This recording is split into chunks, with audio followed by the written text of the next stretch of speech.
Welcome, everyone. Thank you for being here and taking the time to engage with our city and with the work we do here. Your voice matters, and we are super glad to hear from you. With that, City Clerk, are you ready for the roll call? Yes.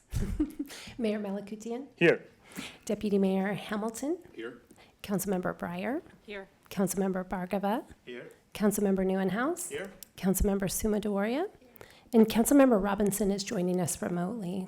Councilmember Robinson, can you hear us? Yes, I'm here. Thank you. Great. Deputy Mayor Hamilton, would you please lead us in the flag salute? Please rise if you're able. I pledge allegiance to the flag.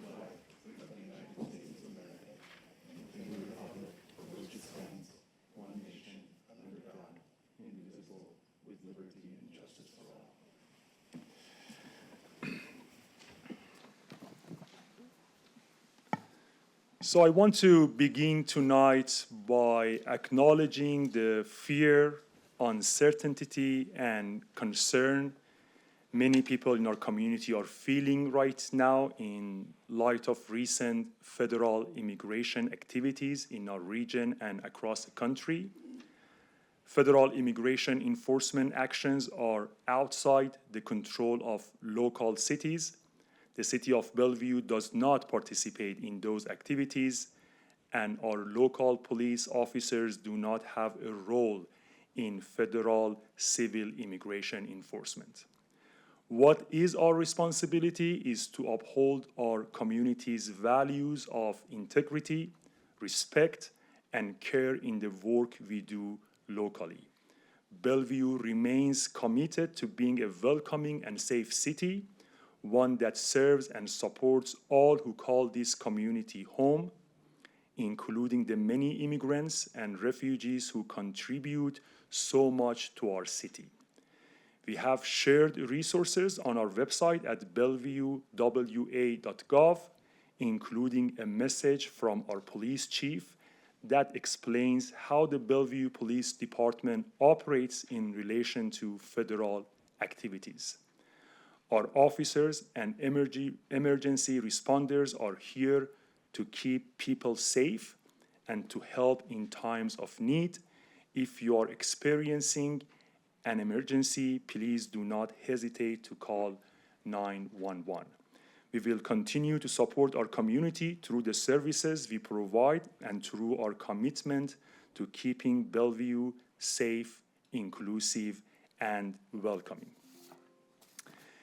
And now we have two proclamations. The first one is International Holocaust Remembrance that Councilmember Neuenhouse are going to read.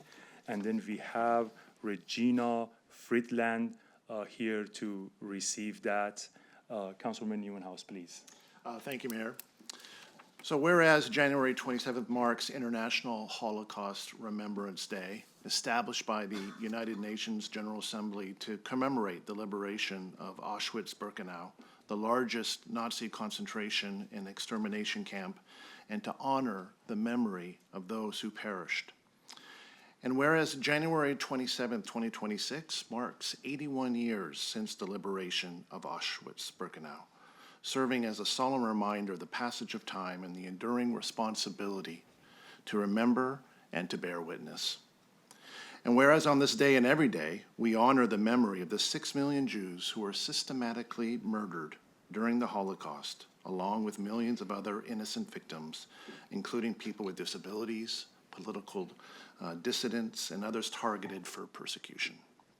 And whereas anti-Semitism is defined as a certain perception of Jews that may be expressed as hatred towards Jews, including rhetorical and physical acts directed at Jewish or non-Jewish individuals, their property, Jewish community institutions, and religious facilities.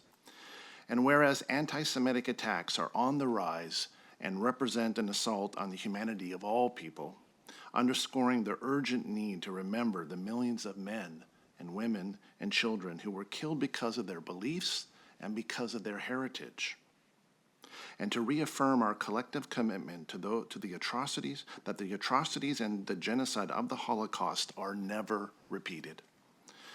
Now therefore I, Jared Neuenhouse, on behalf of Mo Malakutian, Mayor, Bellevue, Washington, and the City Council do hereby proclaim January 27th, 2026 as International Holocaust Remembrance Day in Bellevue, and I encourage all residents to join in solemn remembrance of the victims, educate themselves about the Holocaust, and work together to confront and eradicate anti-Semitism in all its forms. Thank you so much. Regina, please.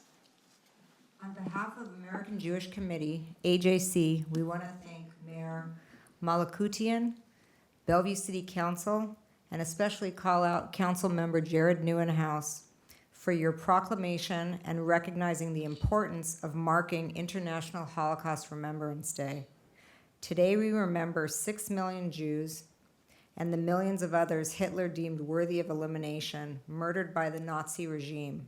We honor their lives, their stories, and their humanity, and we reaffirm that the Holocaust was not inevitable, nor was it an accident of history. It was the result of choices to dehumanize, to remain silent, and to allow hatred to harden into policy. Commemorations like this matter because remembrance is not only about the past, it's a commitment to vigilance in the present, to recognizing warning signs, to pushing back against anti-Semitism and all forms of hatred, and to ensuring that no community is ever again isolated or targeted without a response. On behalf of our Jewish community, thank you for standing with survivors, their descendants, and with the truth. Thank you for remembering, and thank you for helping ensure that never again remains a promise and not merely a phrase. Thank you all. Thank you so much. And if you stay around after the second one, we can take pictures. The second proclamation is Americans of Chinese Descent History Month. Is going to be read by Council Member Suma Deveria, and then we have Yulong Wang, Gideon Faison, and Gordon Faison here. So come to the table if you can. And also we have our amazing former council member Lee, who is also going to join us. Please join to the table if you want right now, and then she can read the proclamation. Great to see you, sir. Welcome back. Councilmember Suma Deveria, please. Thank you. Whereas Bellevue is home to a vibrant, dynamic community where more than 15% of the residents identify as being Chinese descent, enriching the cultural fabric of our city. And whereas the Chinese American community reflects a rich tapestry of histories, perspectives, and experiences, each contributing to the preservation of cultural identity while strengthening civic life as Americans of Chinese descent.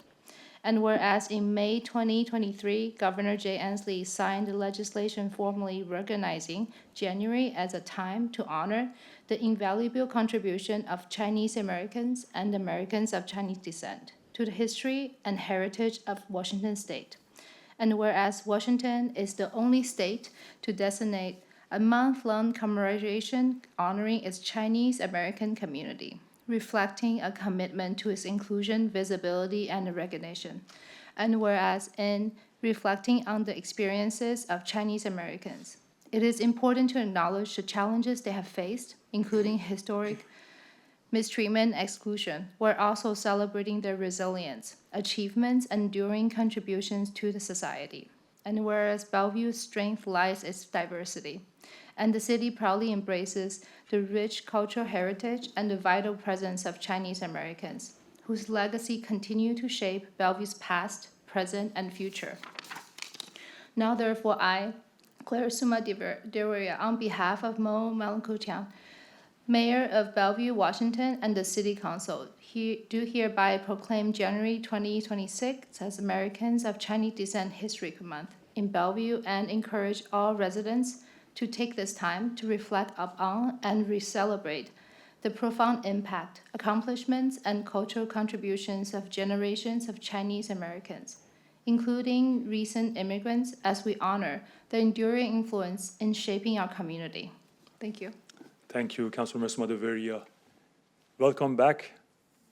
We all are yours. You wanted to introduce Thank you. Thank you Yeah. very much. Mayor, Deputy Mayor, and council members.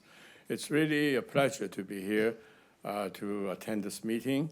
I'm honored and also as a private Bellevue resident and citizen, it's indeed my pleasure to be with my cohorts and to receive this proclamation. I just want to take the time to introduce my three young people that will make some comments. But I want to add one more thing. I'm so spoiled when you come here with "you're welcome." I want to be sure that I do not abuse it.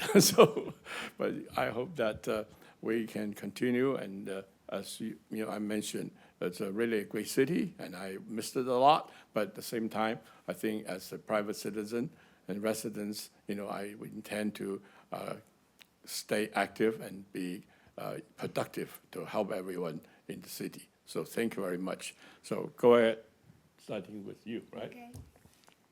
Good evening, Mayor and City Council members. My name is Gideon. My name is Gordon. Thank you for giving me the opportunity to speak today. In school, I have learned about Black History Month, and we also celebrated the contributions of Hispanic Americans. Those lessons were important and meaningful, but I noticed that American of Chinese Descent History Month had never been formally taught or introduced in my classes. That's why I am very glad and grateful that the city of Bellevue is recognizing American of Chinese Descent History Month with this proclamation. Recognizing American of Chinese Descent History Month is very important. It is just as important as celebrating the history of any other ethnic group. Chinese Americans have helped build this country in many ways, from working on railroads to starting businesses, serving in the military, and contributing to science, art, and education. For kids my age, this recognition gives us a chance to read, learn, and understand the history and contributions of Chinese Americans, which helps us feel seen and proud of who we are. I hope that Bellevue will continue to have this proclamation every year so more people can learn about Chinese Americans and celebrate together with us. When we share stories, our community becomes stronger and more united. Thank you for supporting diversity, education, and inclusion in our city.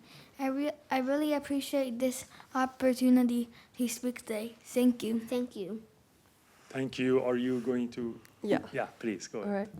Good evening, Mayor and Council members. My name is Yulan Wang, and I'm a sophomore from Interlake High School. And thank you for giving me the opportunity to speak today. Bellevue is a community with many cultures.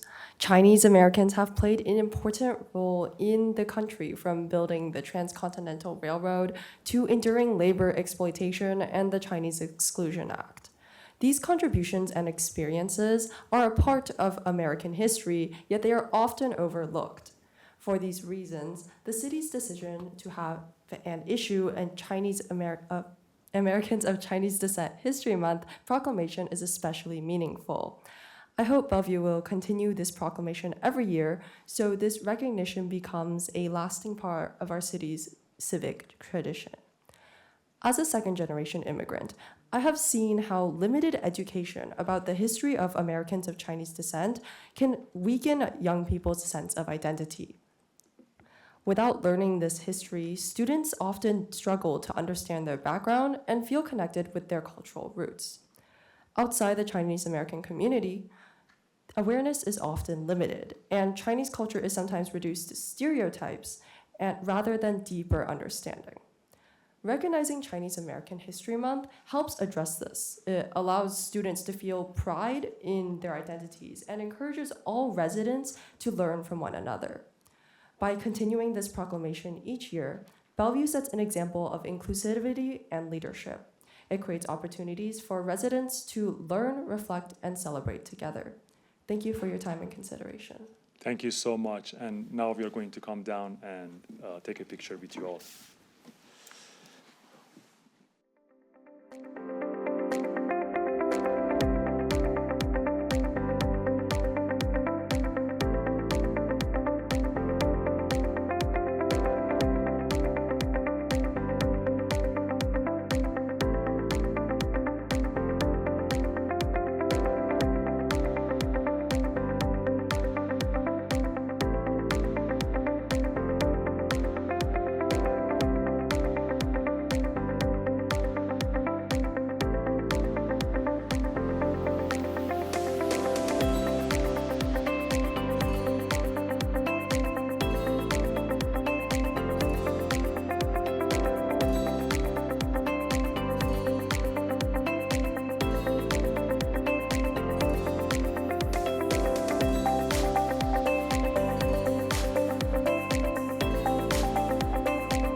That was great.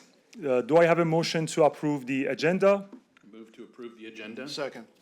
It's been moved and seconded. Any discussion? All those in favor say aye. Aye. Aye. Everyone said aye. Great.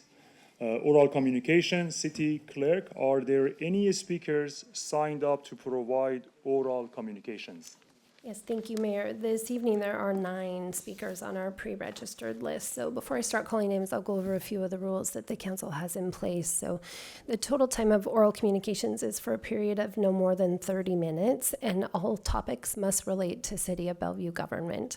People speaking to items on tonight's agenda will be called first, and then if time remains, people speaking to items not on tonight's agenda will be called. The presiding officer is authorized in both of those categories to give preference to those who have not spoken to council within the last 60 days, or who will be speaking on topics that will come in front of the council within the next 60 days. Each speaker is allowed to speak up to 3 minutes, and only 3 speakers are allowed to speak to any one side of a particular topic. And one final reminder that in compliance with Washington state campaign laws regarding the use of public facilities during elections, no speaker may support or oppose a ballot measure or support or oppose a candidate for election, and that includes one's own campaign. If anyone begins speaking on those topics during this portion of our agenda, you'll be asked to stop. There is a special provision for an item later on our agenda tonight where the council will consider taking a collective position on a ballot measure. So we will go through that when we get to that on our agenda. So with that, I'll call our first speaker, who's Eric Forner.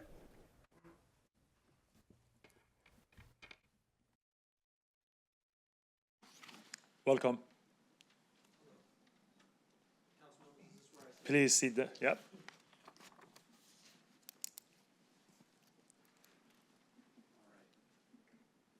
Thank you very much for having me tonight. My name is Eric Forner. I'm here representing OMA Construction, the low bidder on the Mountain to Sound Greenway Trail project, bid number 25095. On the agenda for the council tonight, agenda item number 26-148 is a motion to reject all of the bid protests and to award that contract to Johansson Construction, who was the 4th lowest bidder. I'm here today to urge the City Council to reject this motion and award the contract to the low bidder, OMA. This would save the city more than $1,275,000, the difference between OMA's low bid and Johansson's bid. The city's rejection of OMA's bid is based exclusively on a failure to include one single item of information on a document called the bidder questionnaire, which is a piece of the bid proposal that needed to be submitted. This is a document used to report information on every single proposal received by the bidder from a subcontractor. So essentially, if the bidding company receives a proposal from a subcontractor, they have to report that and information regarding that subcontractor. Here, OMA, in its bid, reported all the proposals it received from its subcontractors, but one subcontractor refused to provide its gross receipts, a category of information that needs to be provided there. OMA therefore put into the gross receipts field in the bidder questionnaire that the subcontractor would not provide this information. Within its rejection of OMA's bid and subsequent rejection of its bid protest, the city relied exclusively on this missing piece of information, despite the fact that OMA provided email confirmation that the subcontractor refused to provide this information prior to the bid. OMA did not even utilize this subcontractor in its proposal, so it had no value. And that OMA proved that it did not gain any advantage over other bidders, the standard for determining whether a bid irregularity is material. Rejecting a bid on this basis creates a troublesome precedent for the bidders to either be truthful and report the information that's received or fabricate information to get their bid in.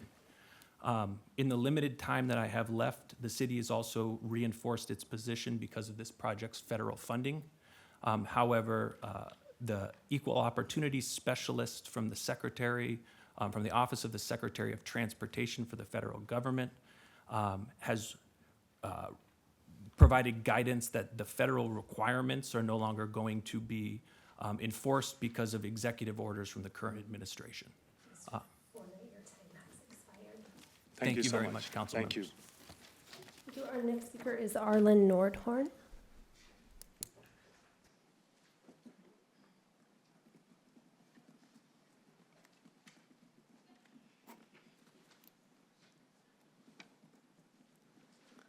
Welcome.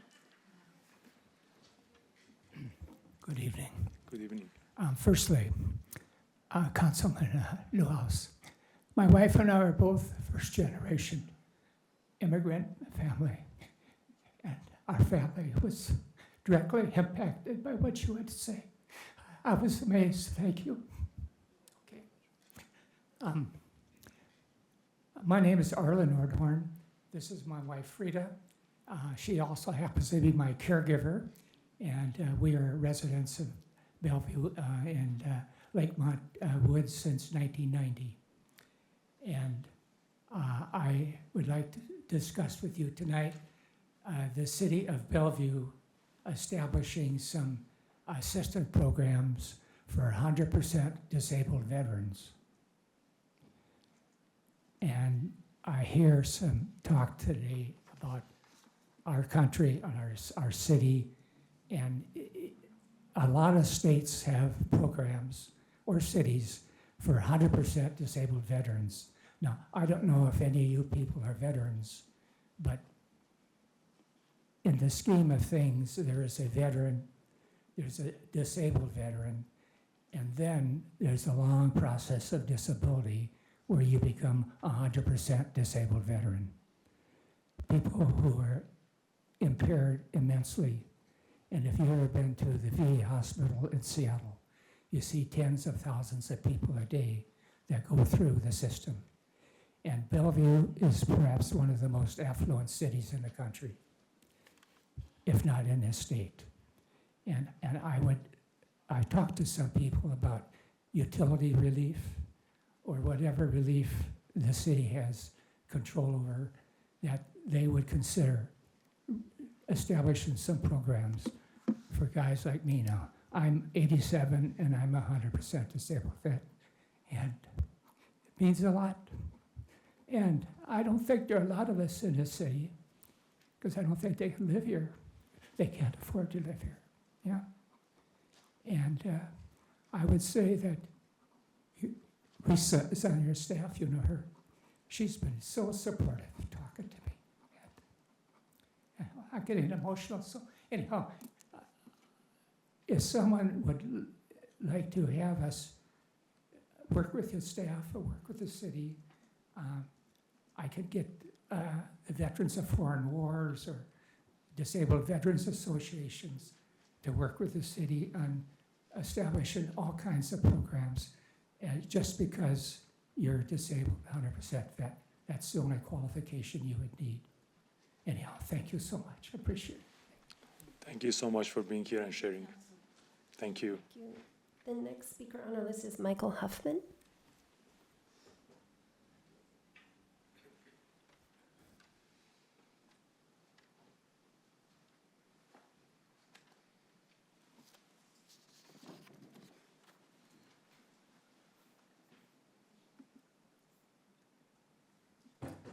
Hello, my name is Michael Huffman, and I'm here to talk to you about my experiences with Housing First and Plymouth Crossing, as well as supportive housing in general. I was homeless for 8 years living in Redmond before I was offered a studio apartment at Plymouth Crossing back in November of 2023. I spent much of my work life in the tech industry, starting with AT&T Wireless in Bothell in the early 90s and moving on after 11 years of watching the company grow, yet devolve when a software project to improve their call centers failed badly. After seeing that software fail, I conducted my own investigation, found that software had been shelved by many companies, causing millions in losses. I presented my findings to our managers and C-suite executives, where it was disregarded. That led to nearly half our employees on stress-related leave due to the software in a 5-part series in the Seattle Times. Eventually, the company was sold to Singular after I left. As the years went by, I worked for more tech companies in the area as a contractor, which resulted in short-term employment and instability in housing and quality of life. After years of this, I finally ended up homeless in April of 2014. During that time, I still worked in IT contracting, bouncing from company to company and seeing multiple failures. Now, Microsoft recently spent $7 billion on a new campus, then turned around and laid off many of the employees who would work on that campus. We need to face the fact that we are creating a society of growing unhoused with few who can afford rent and live with real day-to-day fears of losing what underpaid job they have that will likely cause them to become unhoused as I did. As it becomes worse, there will be an increase in persons like me who worked in tech, worked in the white-collar world, and worked hard and worked competently, yet still ended up homeless through no fault of their own.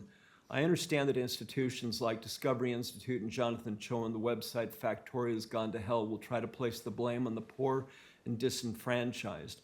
What they fail to acknowledge is that society for decades now has been encouraged to dismiss those persons while never providing a solution to the problem. The information from those organizations comes from a group that thrives on division and denigrating others, never on the common good. Please be sure to do your own research and be aware that the time to kick the can down the road has come to an end. We cannot do that any longer. Society and the future of the country is at stake. Just briefly, a quote from the Bible: "For I was hungry and you gave me food. I was thirsty and you gave me drink. A stranger and you welcomed me," from Matthew 25:35. Finally, Jonathan Cho and Discovery Institute would have you believe we are chaos goblins. Persons who tear down shelters, steal personal property of the homeless, are the true chaos goblins. And I guess at this point, if Jonathan's here, he should take a bow for what he's done.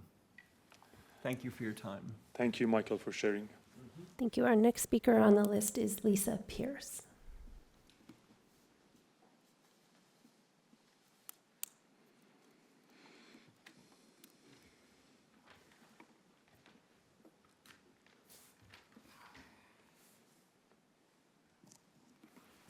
Hello, Mayor, Deputy Mayor, and council members. Thank you for the opportunity to speak today. My name is Lisa, and I'm a Bellevue resident in the Eastgate neighborhood. I've lived at the Plymouth Crossing for 2 years. You may remember me from my public comment on January 6th council meeting, where you all discussed an update on the Eastgate Affordable Housing Campus. After I shared my comment, I listened to the data that was presented. I remember thinking that the data was good and showed that Plymouth Crossing was engaging with the Bellevue community, connecting with neighbors, and seeing better outcomes. I was feeling good and excited to be engaging with all of you. But in the conversation after, those good things were not talked about. The great things that are happening at Plymouth were not celebrated. Only negative perceptions and ideas about me and my neighbors were shared. I can't control the negativity being shared online or the misinformation being spread about our building, but I can remind you that at Plymouth, I've been given a foundation to restart and support my life. It was my choice to speak earlier this month, and I wanted to come speak to all of you again today alongside Michael. I've been given a gift, and I will spend the rest of my life supporting and helping my home and my neighbors. Like I said the last time, I'm optimistic, and our efforts will be a gateway to us building our relationship with you. Today I'm asking you that you match our efforts and consider the voices of Plymouth residents like mine. Thank you. Thank you, Lisa. Thank you. Our next speaker on the list is Paul Rude.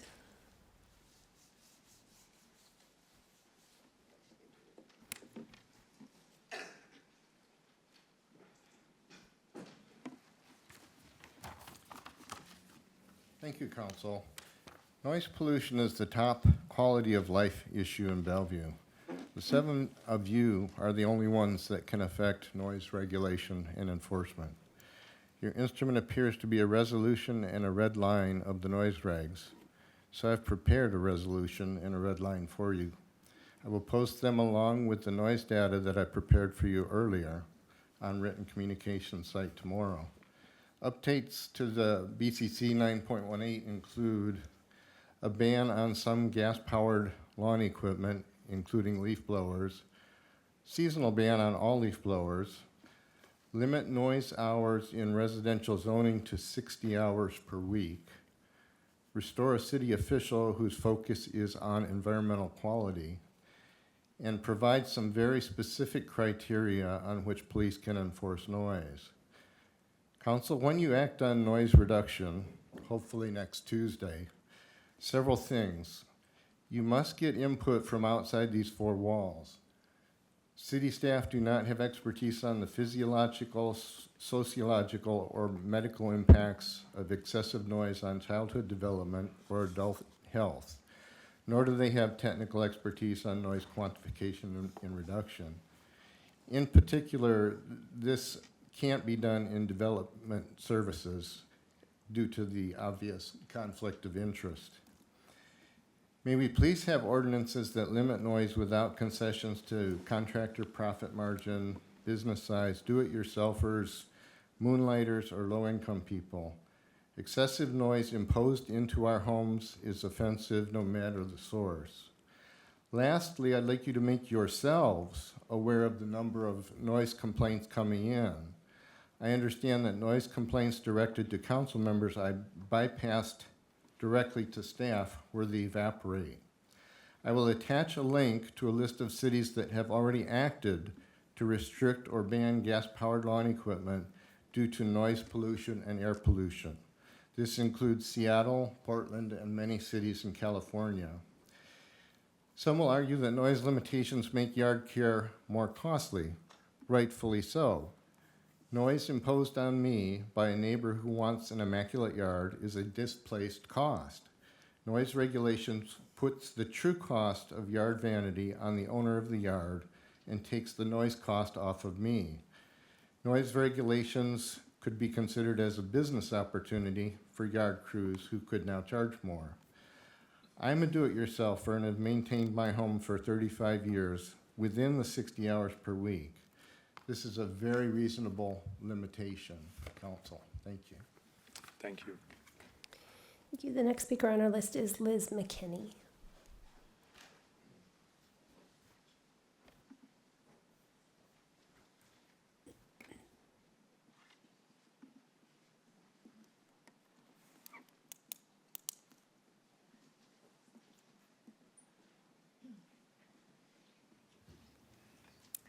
Hi, my name is Liz. I'm a pastry cook, a contracted dining worker at Meta Cafes in Spring District.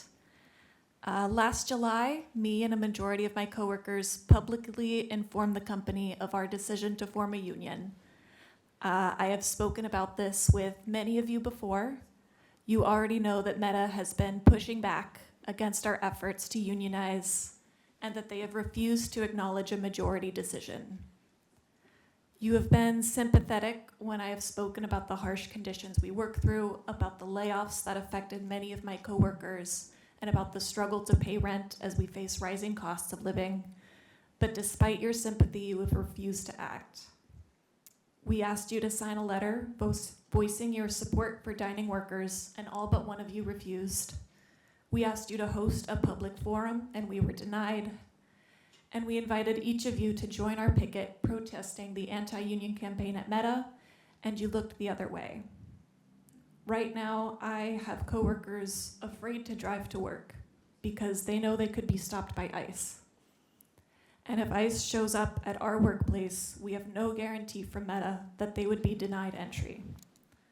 These are protections won by unionized dining workers at Microsoft, and these are the protections that we are also fighting to win. But your continued inaction as we fight for the rights of our immigrant coworkers makes me angry. My coworkers have the right to come to work every day without fear, and you have a duty to protect the workers of Bellevue, and you have fallen short. The fight for American democracy is happening in Congress, and it's happening in Minnesota, and it's happening right here in your backyard. And if you are willing to stand up for the immigrants in your community, reach out to Meta and tell them that you stand with their contracted dining workers. Thank you for your time. Thank you, Liz. Thank you. Our next speaker is Adam Koch.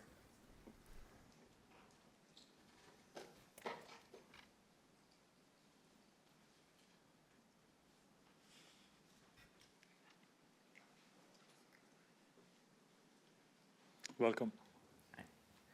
My name is Adam. I work as a line cook for Lavish Roots in the Meta Kitchens, also in Spring District.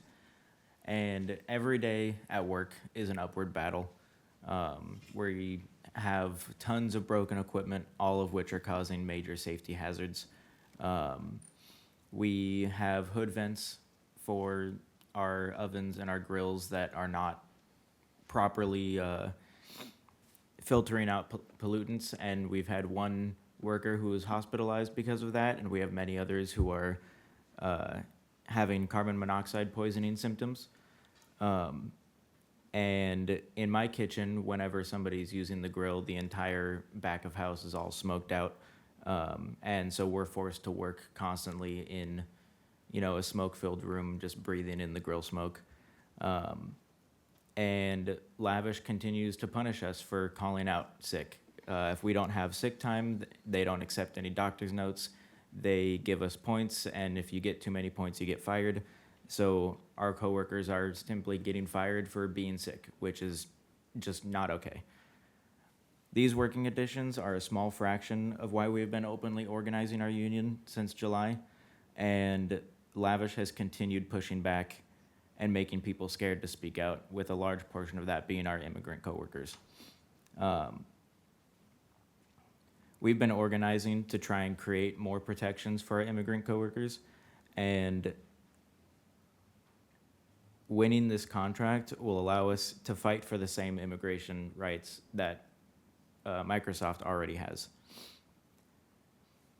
When Microsoft organized their union, when the dining workers organized their union, Microsoft instructed its contractor, Compass, to respect the majority decision of the dining workers and ratify a union based off of the union cards and not have to go through a full federal election process. We're asking that Meta does the same, and we need your support to see that through. Thank you. Thank you so much, Adam. Thank you. Our next speaker is Juliet Ducher.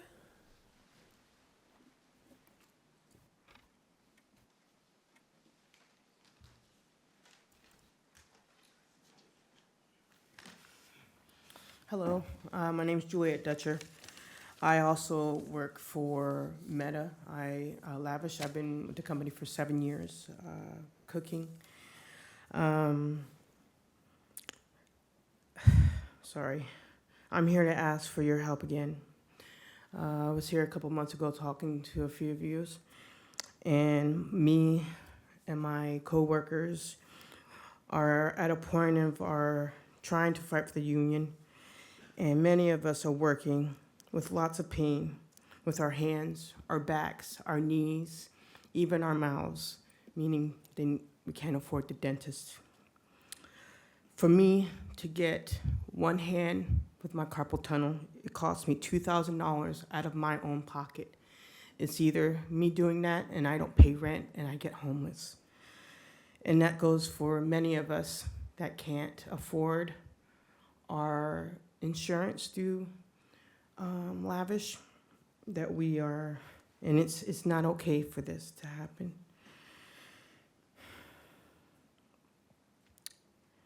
We should be able to have insurance for our whole family. For me to put my wife on my insurance goes for $4,000 to $12,050 a paycheck. There's no way in hell I can do that. I apologize. It's like we feed these Meta employees that some are not appreciative of what we do. We bust our asses for that. We bust our backs, we break our hands, we hurt our knees. We deserve to have insurance that we can afford and get the proper surgeries, that it won't make us have to have decisions to live or be homeless. All we're doing is asking for you guys to help us and fight this for us and the families that we have. Thank you. Thank you, Juliet. Okay, the final speaker on our pre-registered list is Maria Hudson.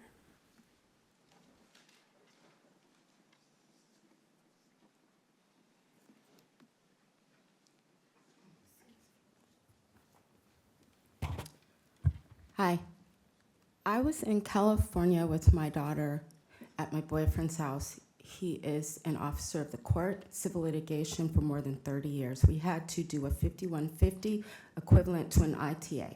While my daughter was in a California hospital, she disclosed to me that she was sexually assaulted when she had been ITA'd here at 3 separate mental health hospitals, Fairfax, Smoky Point, and Nabos. When I went to Kirkland to have my daughter report this, and I had the text, Sergeant Quiggle or Lieutenant Quiggle was questioning my credibility as a reporting parent of a vulnerable adult because of Vice Detective Alexander Slesser and all of your other officers who, quite frankly, have smeared me as a parent when I report sexual assault of my daughter. So I'm here today for numerous reasons. You're going to do a criminal investigation into your officers, and I'll tell you why. Because sex trafficking law in America is black, the 13th Amendment. If you pull the records, Congress discussed stopping sexual slavery, okay? And involuntary servitude. And the school to prison pipeline is a verb, and your officers are nouns. They have infected reports when Breonna, Chloe, Xavier, and Gerard, and other perpetrators, strangers, or sexual assaults occur at hospitals. They sit atop the King County Special Assault Unit to collaborate, cooperate, and to facilitate one interview with all the jurisdictions.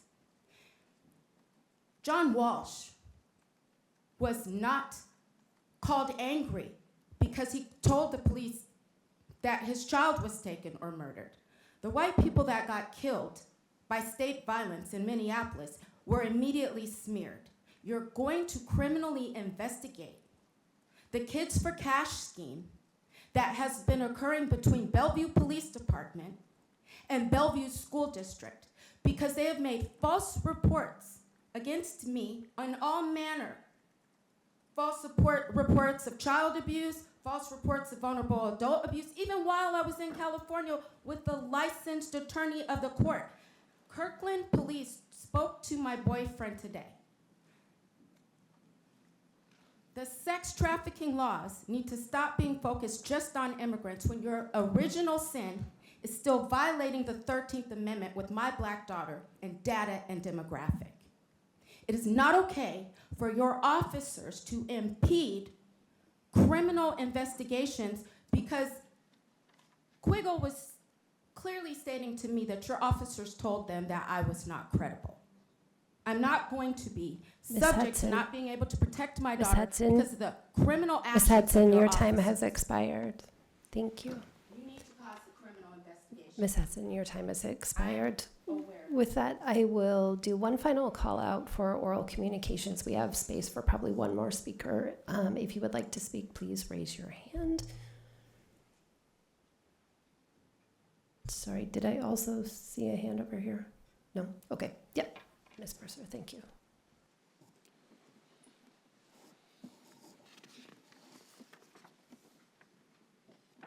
Good evening, Council. I should be in Africa. I should be celebrating our marriage and getting our children together, but the political turmoil in Tanzania has prevented them printing out the visa I have already paid for, and Qatar won't let me on the airplane without a piece of paper in my hand, even though normally if you're a U.S. citizen, you get your visa when you land in Tanzania. But that has nothing to do other than to let you know that I'm here tonight because I can be. And maybe in the future, the next time I talk to you, I will be talking to you from Africa. But what I want to talk to you about tonight is if you have eminent domain or your part from the street to my property, what do you call that again? The part from the middle of the street to where my property line begins? I'm asking you, you know the term I'm looking for? I think it's right of way. Right. Thank you. Okay. That's the word I was looking for. Thank you very much. You're welcome. At the corner of Southeast 16th and 156th, I think they may be Cambodian immigrants, have been paying for gravel on your right-of-way to keep that so people can park things there. I think it's a responsibility of Bellevue to pay for that gravel and distribute it. And I just learned about this a couple nights ago when my neighbor came up, and he should have come with me tonight. I don't know, he's busy, he does tech things or something. I asked for his mother to come, but he said his mother's English wasn't good enough. And so I didn't bring her with me tonight. I do want to compliment the traffic light people. Many of the things that I brought to their attention, they have corrected, and I have been very happy recently. Most of the lights are working a lot better than they were. And most of the potholes are filled. I still have trouble remembering, once I see one, to note where it is and call. But I think that's something that you can get the police to do. They drive over these streets, they notice one, they have a computer, and when they take their coffee break, they could let street maintenance know. And it wouldn't cost anything. I'm so happy to drive around Bellevue. You know, Jamaica is the pothole capital of the world. And if it's not paved in Tanzania or Kenya, you need a Range Rover or a Volvo. So thank you again for being available to me when I need somebody. I'm still housing homeless people. Thank you. Thank you. That is the end of oral communications for tonight. I'll turn it back to you, Mayor. Thank you, Charmaine. Do I have a motion to approve the consent calendar? I move to approve the consent calendar. It's been moved and seconded. Any discussion? All those in favor say aye. Aye. Everyone said aye, no opposed. The motion passes. We have an ordinance. City manager, please introduce the Bellevue School District proposition. Thank you, Mayor Malkoutian, Deputy Mayor, and council members. So tonight you will be considering whether to take a position on 2 Bellevue School District levies that are appearing on the February 10th special election. And because this is a special process, I would like to turn the microphone over to Charmaine Arredondo, our city clerk, to outline the process for you to make this consideration. Charmaine? Thank you, City Manager, Mayor, Deputy Mayor, and council members. So a very quick reminder that at your January 6th meeting, you did hear an informational briefing from the Bellevue School District about those 2 levies the city manager just mentioned. And at that meeting, the council did direct that this item be placed on tonight's agenda to allow the council the opportunity to take a collective position on the levies via a resolution. So normally that prohibition that I talked about earlier before oral communications each meeting, that does not apply in this instance. There is a safe harbor clause in the state law that allows the council to express a collective position on a ballot measure if there are certain things that have been met. And those requirements are that the agenda contains the title and exact language and number of the ballot proposition, and that members of the council and the public are offered an equal opportunity to express opposing views. So both of those requirements have been met this evening, and as part of the equal opportunity for the pro and con campaigns to provide comments, we've invited both of the campaigns to present up to 10 minutes this evening about the levy. And then as of earlier this evening, only the pro campaign has indicated they would be presenting, which is who I'm going to invite to the table here shortly. And after the presentation is complete, the floor will be open to members of the public to provide comment. And with that, I will introduce Mindy Carroll, who is the co-treasurer of the Bellevue Quality Schools, and she will be providing the pro presentation this evening. So Mindy, I'll turn it over to you. Thank you. Hello, Mayor, Deputy Mayor, and council members. Thank you for giving me an opportunity to speak tonight. My husband and I moved to Bellevue 22 years ago for his tech job. We stretched our budget to buy a house in Bellevue because we wanted a Bellevue education for our daughters. The quality of Bellevue schools is the cornerstone of a beneficial cycle. It attracts hardworking families of all income levels. Employers cluster here to benefit from this talent pool, and the resulting city revenue supports the beautiful parks, well-maintained utilities, and excellent schools that make Bellevue such a wonderful place to live. Under Washington law, school levies expire every 4 years unless voters reapprove them.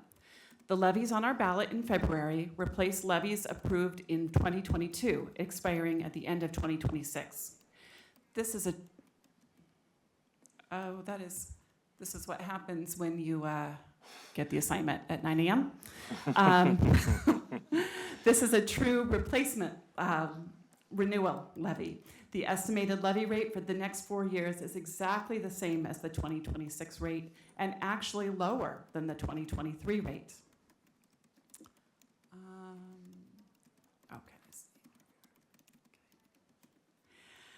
Proposition 1, the Educational Programs and Operations Levy, funds the high-quality instruction and student services that Bellevue is known for, going well beyond the basic levels funded by the state. It gives us art and music in our elementary schools, nurses, counselors, mental health, and safety and security staff taking care of our kids, athletics and other after-school activities, robust world language curriculum for students K through 12, preparing our students for the global economy. A key feature that our levy funds in Bellevue schools is the 7-period day in the middle and high schools. This 7th period makes it possible for students to meet graduation requirements while still developing their personal strengths and interests. It allows students access to strong arts programs, to CTE education that gives students a head start on careers in building trades, culinary arts, auto mechanic work, nursing, and more. And robust STEM curriculum that prepares students for college programs in engineering, medicine, and other science and technology programs. This levy also funds needed services that the state requires, but does not fully fund. It gives our students safe transportation to and from school. It provides enhanced special education and advanced learning services so that students at every level benefit from Bellevue's educational quality standards. Your February ballot also includes Proposition 2, the Technology and Capital Projects Levy. This gives our students access to safe and comfortable buildings and technology supports. A computer and tablet for every student, STEM learning and new technology and software that keeps our students learning and updated as technology progresses. Technology support such as cybersecurity teams that keep our students safe in the digital world. This levy also funds large and small improvements to our school buildings, basic repairs and maintenance, safety updates to our buildings, energy conservation updates that pay off in savings over the next several years. All of these educational benefits require substantially more funding than the state provides. The current levies provide 24% of the 25-26 Bellevue School District budget. Losing the levy revenue would mean devastating cuts to our educational programs and facilities. Fortunately, Bellevue's vibrant economy allows our city to support our schools at one of the lowest property tax rates in the county and even the state. I'm not sure how legible that slide is, but you can see that here, Bellevue, the green line, is really one of the lowest rates in the county, only 3 other cities with lower rates. In fact, while total levy collections rise annually, the actual levy rate applied to taxpayers has trended downwards for over a decade. Strong schools are the foundation of a strong community. I urge the City Council to approve a resolution supporting Propositions 1 and 2, renewing Bellevue School District levies. Thank you. Thank you. Thank you, Ms. Carroll, for that presentation. I did not receive any response from the CON campaign to the invitation to present this evening. However, I do want to provide the opportunity for you to identify yourself if you're in the audience tonight. Okay. I do not see anyone, so at this point, the floor will be open for members of the public to provide comment. Each speaker will be allowed up to 3 minutes to speak, and comment is limited to 15 minutes total for those in support and 15 minutes total for those in opposition. So with that, I'll call the pre-registered list in order of sign-up, and the first speaker is Philip Block.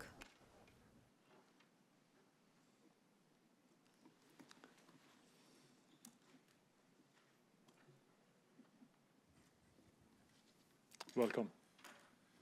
Thank you, Council, for considering this, and I appreciate the chance to present to you. I'm Phil Block, a Bellevue School District parent and the school board elected school board director and current president of the Bellevue School Board. Why support Proposition 1 to renew funding for enrichment experiences for Bellevue school students? For students and families, the funding supports critical components of our schools, things many people consider to be basic education that are not funded by other sources. This includes sports, the 7th period class that allows secondary students to explore and discover their passions, and tutorial where students can gain support from their classroom teachers or catch up on missed assignments. Sports, theater, visual arts, and music are all funded by this levy, things that help students find joy and learn grit. College counselors, mental health, and college-level courses are also supported. For our community, Bellevue schools provide a top-ranked public education. This attracts residents and businesses to Bellevue. Our schools provide critical components of our community, a place where cultures can come together and education is celebrated. Our students are the future, and ensuring that they receive the tools and support to be successful today helps ensure that they will be the leaders of tomorrow. This levy is a renewal of the community's trust and investment of our schools, something we take seriously as we manage the system. I've seen firsthand the positive impact that Bellevue schools have on students. My oldest student graduated last year as a National Merit Scholar with more than 50 college credits and was awarded college scholarships and had their choice of colleges. Like many students, ultimately they found their community in their school theater program, a program that wouldn't exist without this funding support. Please join me in supporting Prop 1 to invest in teachers and programs that make these schools and students succeed. Proposition 2 supports technology and capital projects at Bellevue schools. Our community has made tremendous investments in our schools. These levy funds help maintain those investments by replacing critical infrastructure like elevators that were damaged by power outages and windstorms, or heating boilers that have reached the end of their design lives. Technology has become a critical component of learning in the 21st century. Bellevue schools invest in laptops for students so that they can access teacher notes, curriculum materials, and complete assignments. Families trust Bellevue schools with their children. We take that seriously, and to keep children safe, we have safety specialists and invest in safety improvements and preparedness. Our schools have cameras and visitor management systems to ensure we can manage and respond to potential threats. Our campuses also have important safety response equipment like AEDs and Narcan because time matters when emergencies arise. Please join me in renewing support for the infrastructure and technology that keeps our schools exceptional and safe places for students to learn by supporting Proposition 2. Thank you for supporting these investments that support our community. Thank you. Our next speaker is Maggie Wong.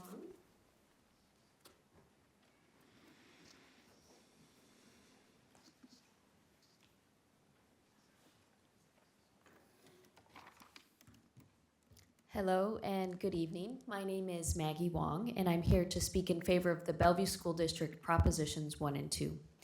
Like everyone in the room, I wear many hats each day. I'm a resident of Bellevue of 18 years, a mom of students at Jingmei Elementary and Tillicum Middle Schools, president of the Bellevue Mandarin Dual Language PTSA, and a residential real estate broker.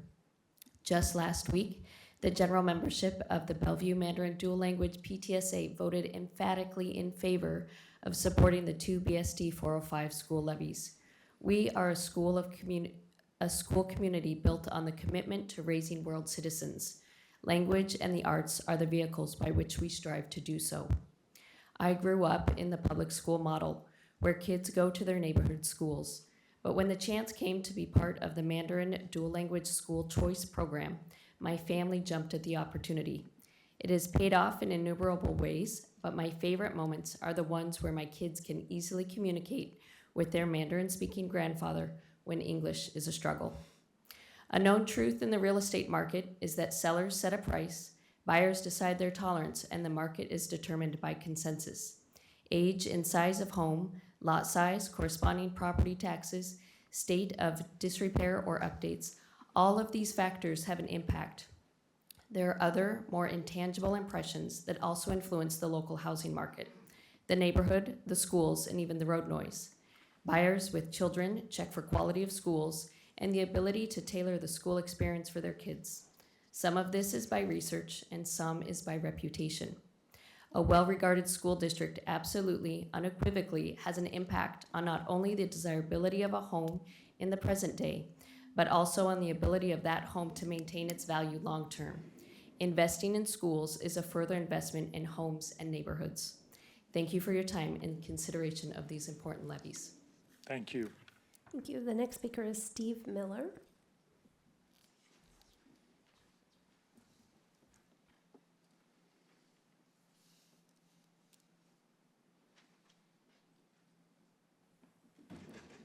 Welcome. Thank you, Mr. Mayor, Deputy Mayor, council members. My name is Steve Miller, and I want to thank you for the service you provide our community. You have a large array of issues on your plate. I've heard a number of them tonight. But the issue of public education has got to be one of the paramount matters. And the cooperation that this city council has provided with the school district over decades has helped make this community what it is. I served 3 terms on the Bellevue School Board. I also served 13 years on the Bellevue College Board. I've been involved in public education in our community for a long time. The support of the community is essential to our students, to our families, to our children. The state has not kept up with the needs of students. The district does what it can, but it's limited. The numbers you saw and the numbers that will be on the ballot are not the numbers that will be collected. It'll be a smaller number because of lids that the state puts on the district collections. But the alternative of losing a levy, when I first got on the school board, my first year was 1984, and the February Bellevue levies failed, all 3 measures. First time in 20 years. It really put the fear of what could happen. You understand budgets. You understand what 24% of your budget would do? Let's not talk about niceties of 7-period day, but taking 24% of your operating budget would be devastating. This community supports the schools. Again, thank you for your time, for the opportunity, and hopefully the support of passage of the levy in 2 weeks. Thank you very much. Thank you. Thank you. That is the end of the pre-registered list for those in support of the levy. I'd do one final call out to see if there's anyone additional who would like to speak. And that goes for those online as well. Okay, I do not see any additional hands, and there were no speakers pre-registered in opposition to the levy, but also I will do a call out in case anyone is joining us who would like to speak in opposition to the levy. Okay, Mayor, I will turn it back to you so that the council can discuss this resolution and whether to take action. Thank you so much. Do we have a motion? I move to adopt Resolution 10579, supporting Bellevue School District Proposition Number 1 and Proposition Number 2. Second. It's been moved by Deputy Mayor and seconded by Councilman Neuenhaus. Any discussion? There is no discussion. All those in favor say aye. Aye. Aye. Any opposed? I think the motion passes 7-0. And I just need to say that Bellevue School District plays a critical role in supporting students, families, and long-term health of our city. strong school support, strong neighborhoods, strong workforce, strong future. So we are very happy for our partnership with Bellevue School District and very happy about the motion. Thank you so much. I think on that note, we deserve a break. Great. Yeah, absolutely. I just wanted to say I grew up in public school in Dallas, Texas, where our textbooks were falling apart, but our stadium was $57 million. And so, you know, I was learning to build shrines to the Dallas Cowboys, but my fiance, who's Bellevue raised and educated, was learning how to code at age 9 years old. So I wanted to say thank you for the incredible work that you're doing, and that it is such a stark contrast coming from other places. Thank you, Mayor. Thank you. Thank you. See you all in.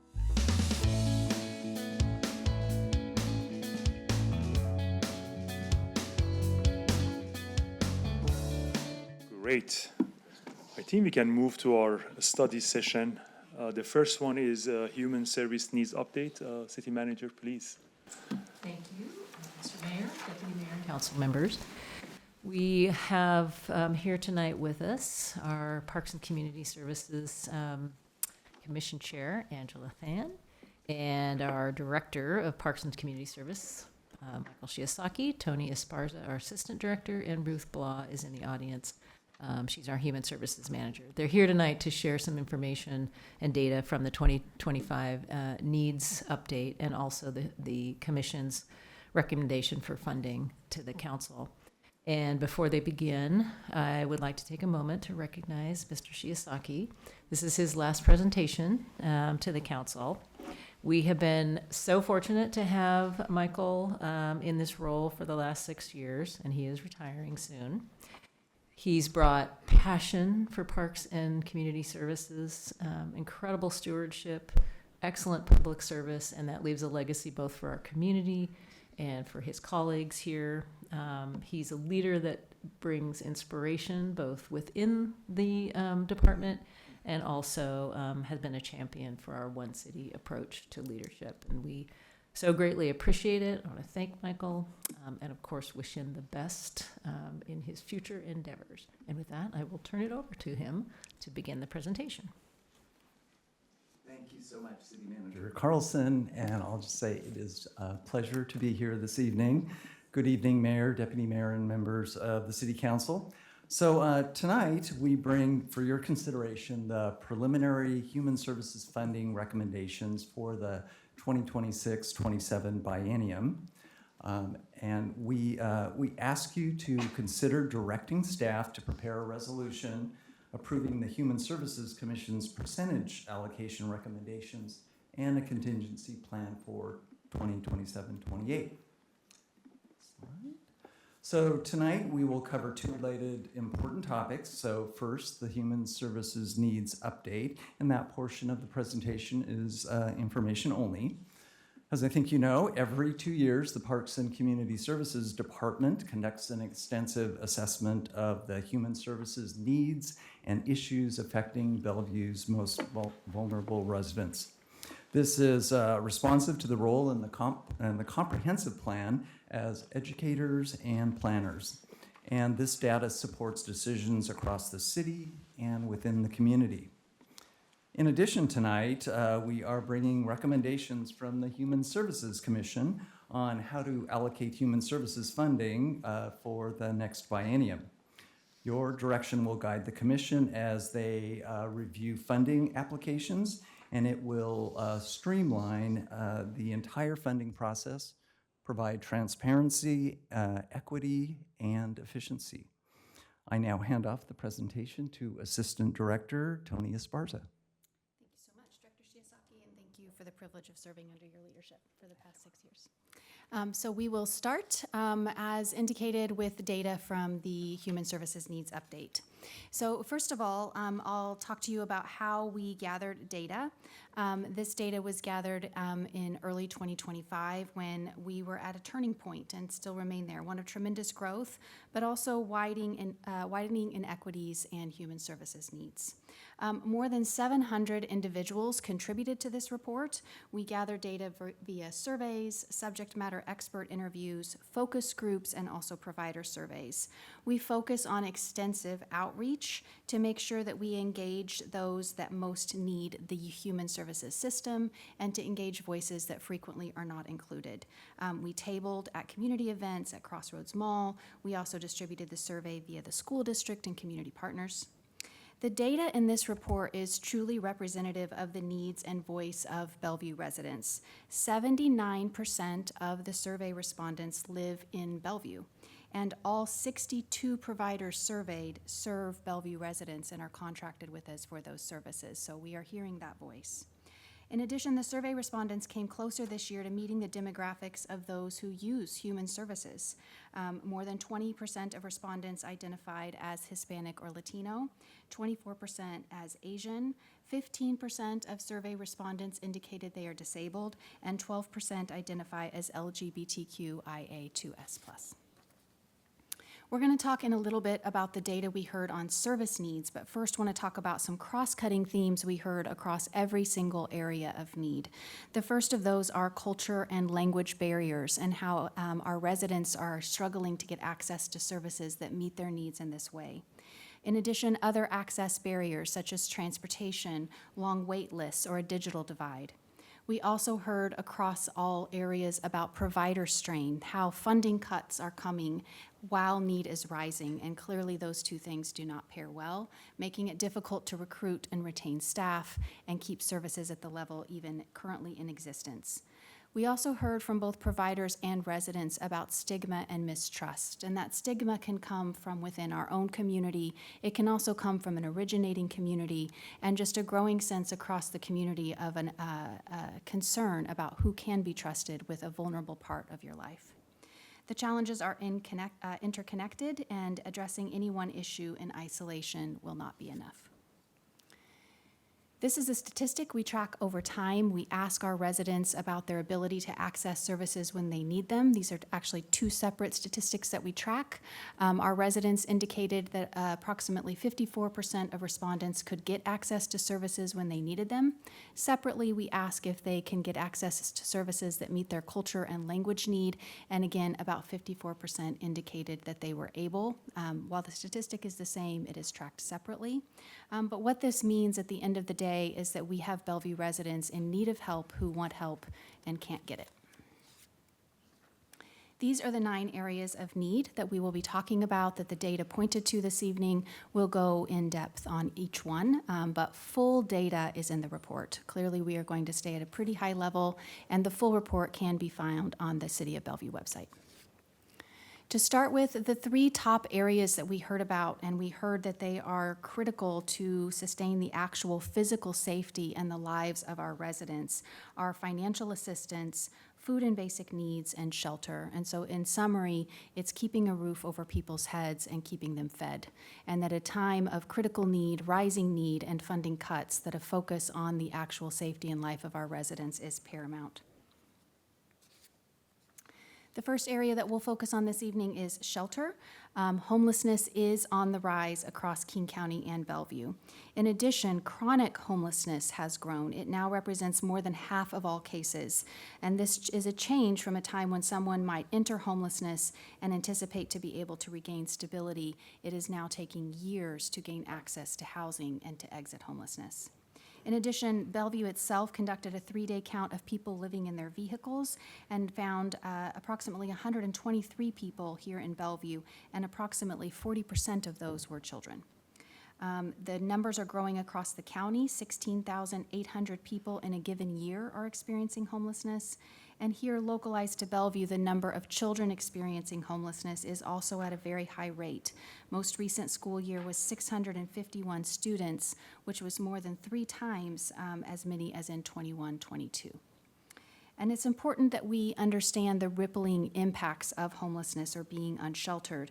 We know that homelessness equals trauma and instability in all areas of life, not just an impact on your housing status. And so, for example, for children in Bellevue, while we know that graduation rates are relatively high at 94%, for those experiencing homelessness, graduation rates are only at 51%, showing the impact when a child experiences homelessness. And we also know that data demonstrates disproportionate impact for those of our community members who are Black, Hispanic, and Indigenous, along with those who are have disabilities. We're also going to talk about housing stability and heard about this from our community. We know that stable housing is a foundational element and that when individuals or families lose their stable housing, every other part of their well-being is at risk. In Bellevue, 32% of residents are cost burdened. This means that they're spending more than 30% of their income on their housing, which frequently means that if something comes up unexpected, they're tipped into homelessness. But perhaps more important to note even than that is that this is a higher impact on lower income households. So 74% of those earning 0 to 50% AMI and 64% of those earning 51 to 80. And again, we see disproportionate impact. Black and our Hispanic families earn wages that are 40 to 45% lower than the city's median income. The demographics of our city are changing, and so is the level of need. We are now at a point that 23.8% of our households are low or moderate income, which is an indicator of households that may be in need of support in order to maintain stability. That also is an indicator of who can ever actually come to live in Bellevue, and then once they attain the ability to live in Bellevue, who can stay. And if they are not able to stay, that of course affects our diversity in the community, not just economic diversity, but also other areas of diversity. And in support of housing stability and other areas of stability, the need for financial assistance was a huge area of need. Some examples of contributing factors is that public benefits do not adequately address household costs. TANF is an income subsidy, but for a household of 3, the max is $795 a month, which we know will not go very far to maintain your stability. And we know that our cost of living is substantially higher than other parts of the region. We heard from our residents that they are facing the difficult decision of where to make cuts. We heard of residents contemplating whether to pay their rent, or should they pay for their groceries, or should they buy hygiene products for their children, should they pay for childcare, or should they seek out mental health support? And this burden does fall disproportionately on some members of our community more than others. We are also hearing about growing food insecurity. We know that access to daily essentials are crucial for stability and dignity of every resident. Students qualifying for food assistance went from approximately 1 in 5 students 2 years ago to approximately 1 in 4 students in the Bellevue School District now. And in our region, most people would not think that 1 in 4 of our students may be in need of access to more healthy and stable food supply. The number of households qualifying for what is called SNAP benefits has gone up, but the benefits themselves have been cut and reduced. And so this is one of many federal cuts to the human services infrastructure that are impacting our residents and increasing the level of community need. In addition, again, from a disproportionate impact perspective, our immigrant families report even more difficulty accessing food that meets their cultural need. We heard about concerns for safety from violence, which is a broad category, but does include domestic violence as a growing concern in Bellevue. In 2024, in Bellevue, there were 926 domestic violence cases, but in a span of a few months in 2025, that number went 9% above the 5-year average, so we saw an increase. In 2024 in Bellevue, 50% of all crimes against persons were DV related, so this is a significant area of concern for some of our residents. But we also heard from our residents that recent changes in immigration policy have led to immigrant women remaining in dangerous situations due to a fear of losing their visa or residency status if they leave their abusive partner. Caring for our children is a priority in the city of Bellevue. We heard from our residents about a concern for access to childcare and early learning. Infant care costs can average $3,400 per month for an infant child in Bellevue, and that might mean that the cost of childcare for a low or moderate income household would exceed the income they would make if they went to work. This leaves families with the difficult situation of not being able to afford childcare, or perhaps facing leaving their children with unlicensed care providers, which could lead to safety concerns. It may also lead to some households being forced to leave their children unattended at a younger age than what they would like or what is recommended. Behavioral health is inclusive of both mental health and substance use disorder. From a statewide healthy youth survey, we understand that 30% of our students report feeling so sad or hopeless that they've stopped doing their usual activities, and 15% of our students have considered suicide. Yet average therapy wait lists stretch 6 months or more. The number of residents in our area experiencing an overdose remains high, yet access to treatment remains difficult, and the costs for access to treatment have actually increased. So all of this means that even when people want help for their mental health or to address a substance use disorder, they can't access it. And this can trap our residents in a cycle of harm, which can lead to other impacts on our system, such as homelessness or involvement with the criminal justice system. We also heard from our residents and providers about the medical and dental needs in our community. Over 11% of adults in King County delayed medical care simply due to cost. Specific to Bellevue, 20% of our Bellevue residents who are on a system called Apple Health did not have an annual visit with their physician. We also know that costs can lead to children having untreated dental needs. And that untreated dental conditions can lead to preventable ER visits, which are all the more costly. In addition, while our medical providers have historically been a place of safety, changes in federal administration policy have led to our immigrant and refugee community members indicating that they're avoiding medical care out of fear. And this, of course, will only lead to increased medical needs and costs over time. A cross-cutting theme across all of these service areas that I've mentioned was the challenge residents experienced when they were trying to get access to care. They told us that they frequently get lost in the process. 81% of the survey responses indicated that they faced barriers when trying to access human services.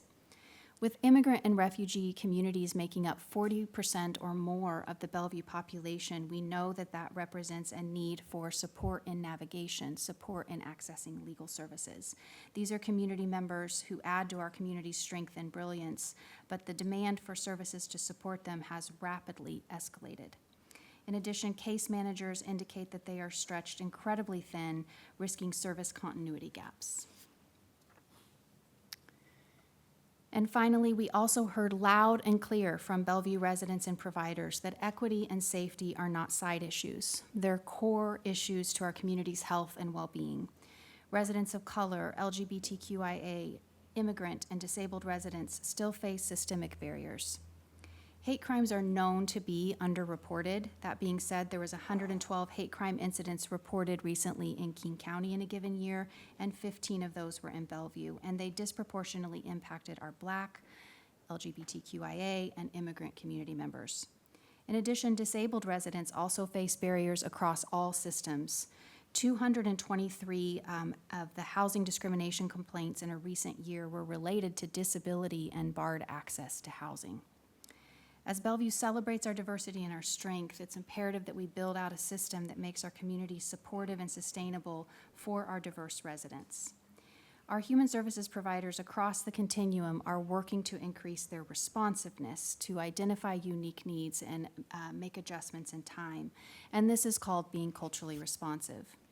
In addition, you'll see in the needs update that residents have identified the need for services where the entire framework is built with their needs in mind, where they have had a voice and their needs were centered when designing programs and services. And this is referred to as culturally and linguistically specific services.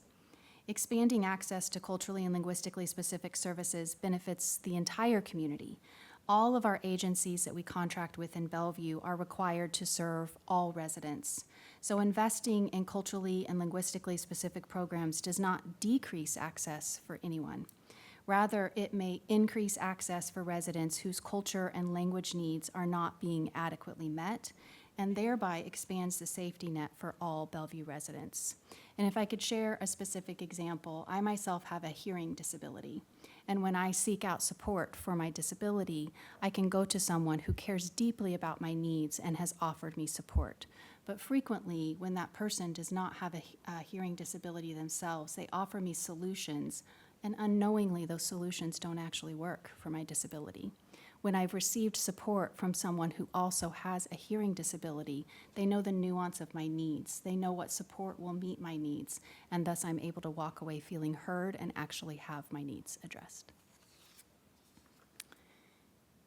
Again, much more data in the report itself, and we're going to transition into the Human Services Commission's recommendations because that data contributed directly to the recommendations that they will be forming.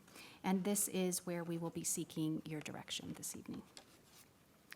We're going to be talking about 3 different funding sources that were considered in these recommendations, and I will go through each of them just to make sure that we explain what those funding sources entail.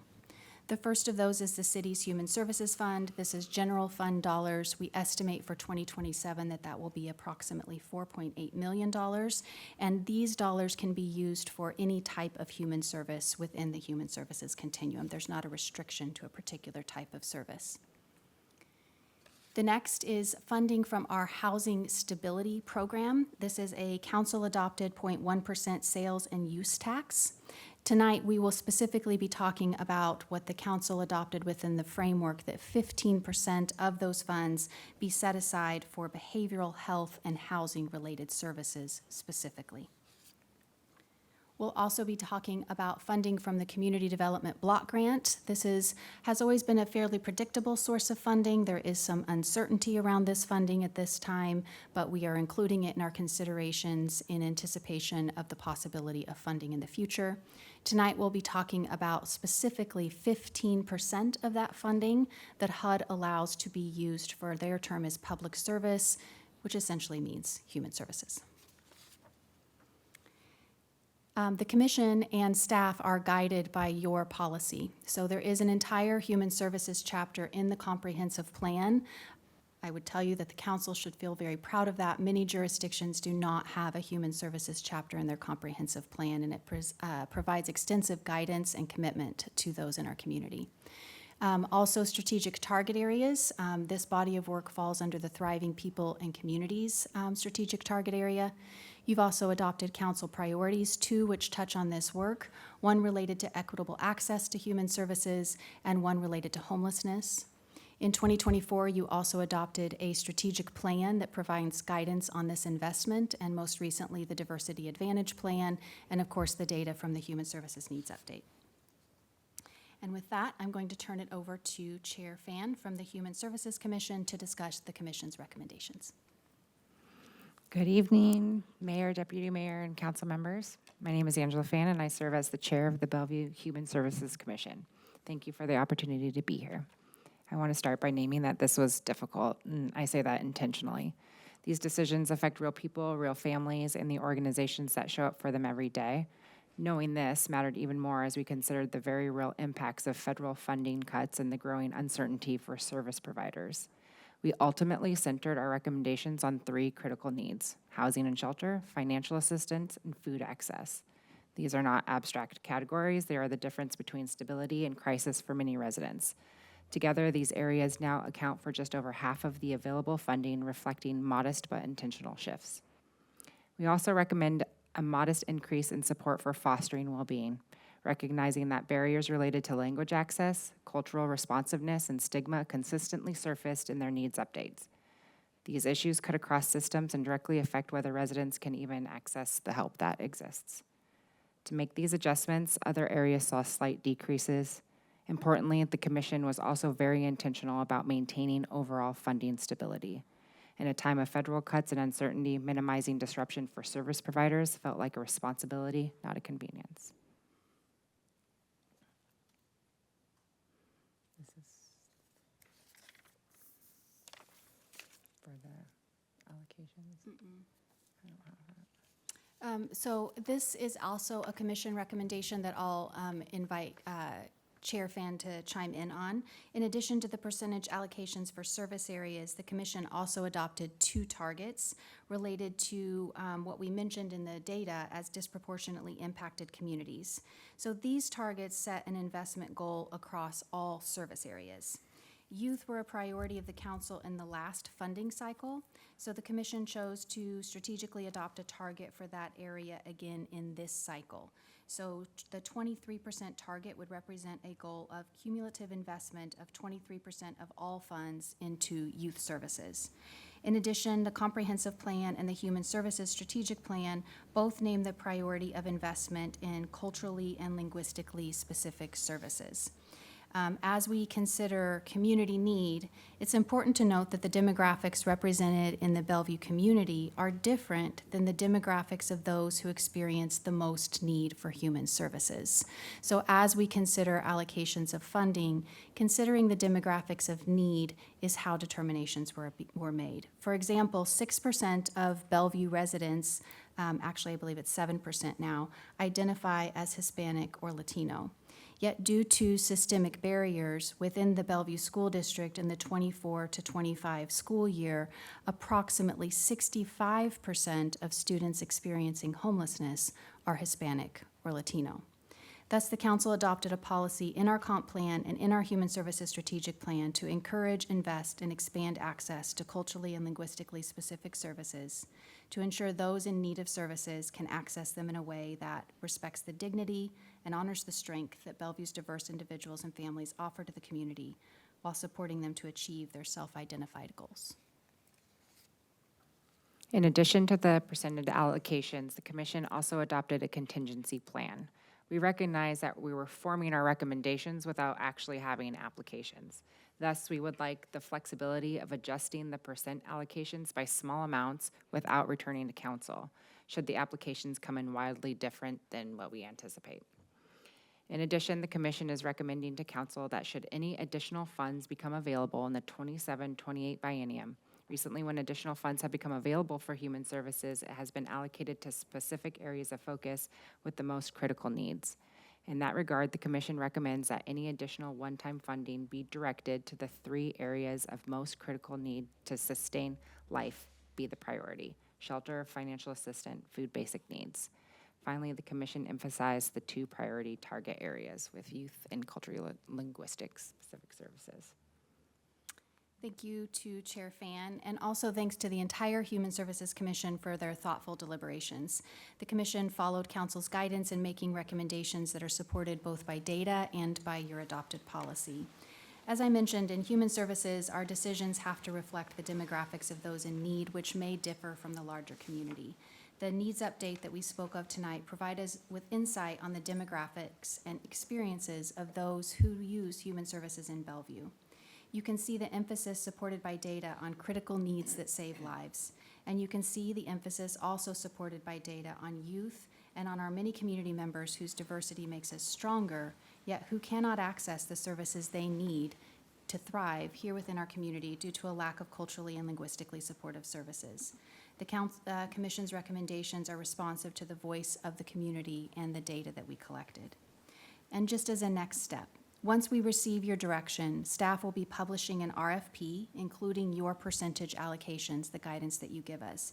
The Commission will then undertake an extensive review process. They focus on good stewardship of city funding and equitable access for agencies and residents. A quick high-level summary of the process: our staff read the applications and create a summary for the commissioners, while they are also asked to read every single application, which was more than 150 applications in the last cycle.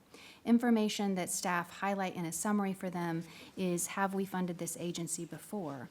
If we have they remained in compliance with their contract? For reference, 99% of our agencies are in compliance with their contract. Our agencies work very hard. We also call out for them the number of residents anticipated to be served.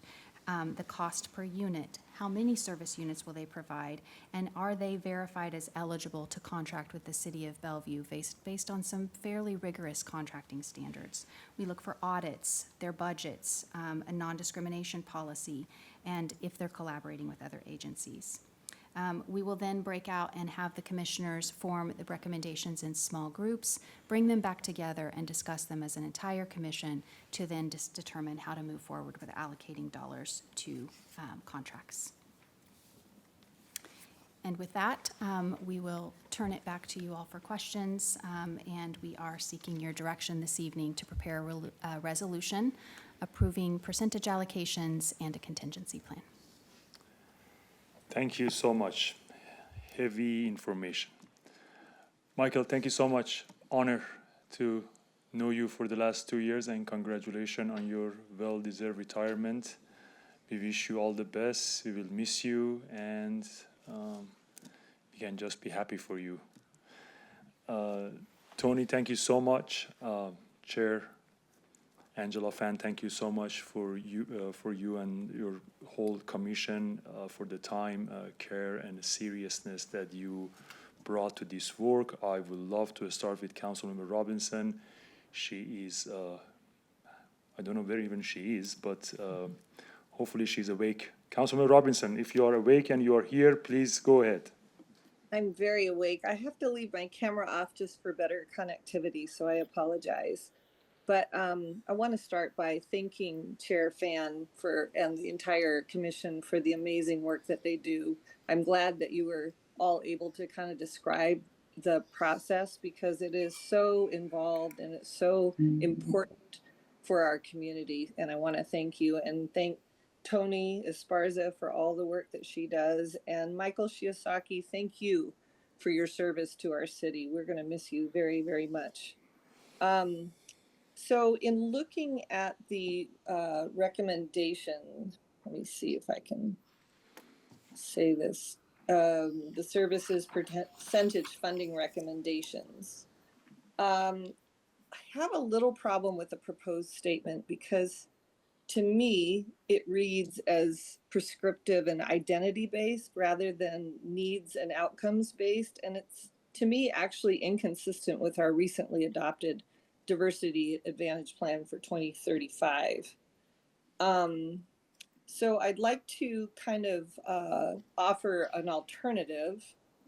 And I want to say I want to thank our public commenter, representing disabled veterans. That was a really powerful input, and I appreciate that. So I recommend that the priority statement and the percentage at the bottom of that chart read 26% target for programs and services that are designed to serve the needs of marginalized communities. And we can include what we put in our Diversity Advantage Plan or not, but intending to be consistent with what we said there, which is, and delivered by individuals or organizations that demonstrate meaningful engagement with the communities they serve, including through staff partnerships or governance that reflect community experience. And then on the contingency plan, it would include 26% for youth programs. And you say 23%, I'm wondering if you mean that. Okay, so 23% for marginalized communities. That would be my change to that. But otherwise, I think it's a great recommendations. I think it's very inclusive, represents our community, and still gives the Human Service Commission that latitude to determine which marginalized communities we're going to be serving. That's my comment.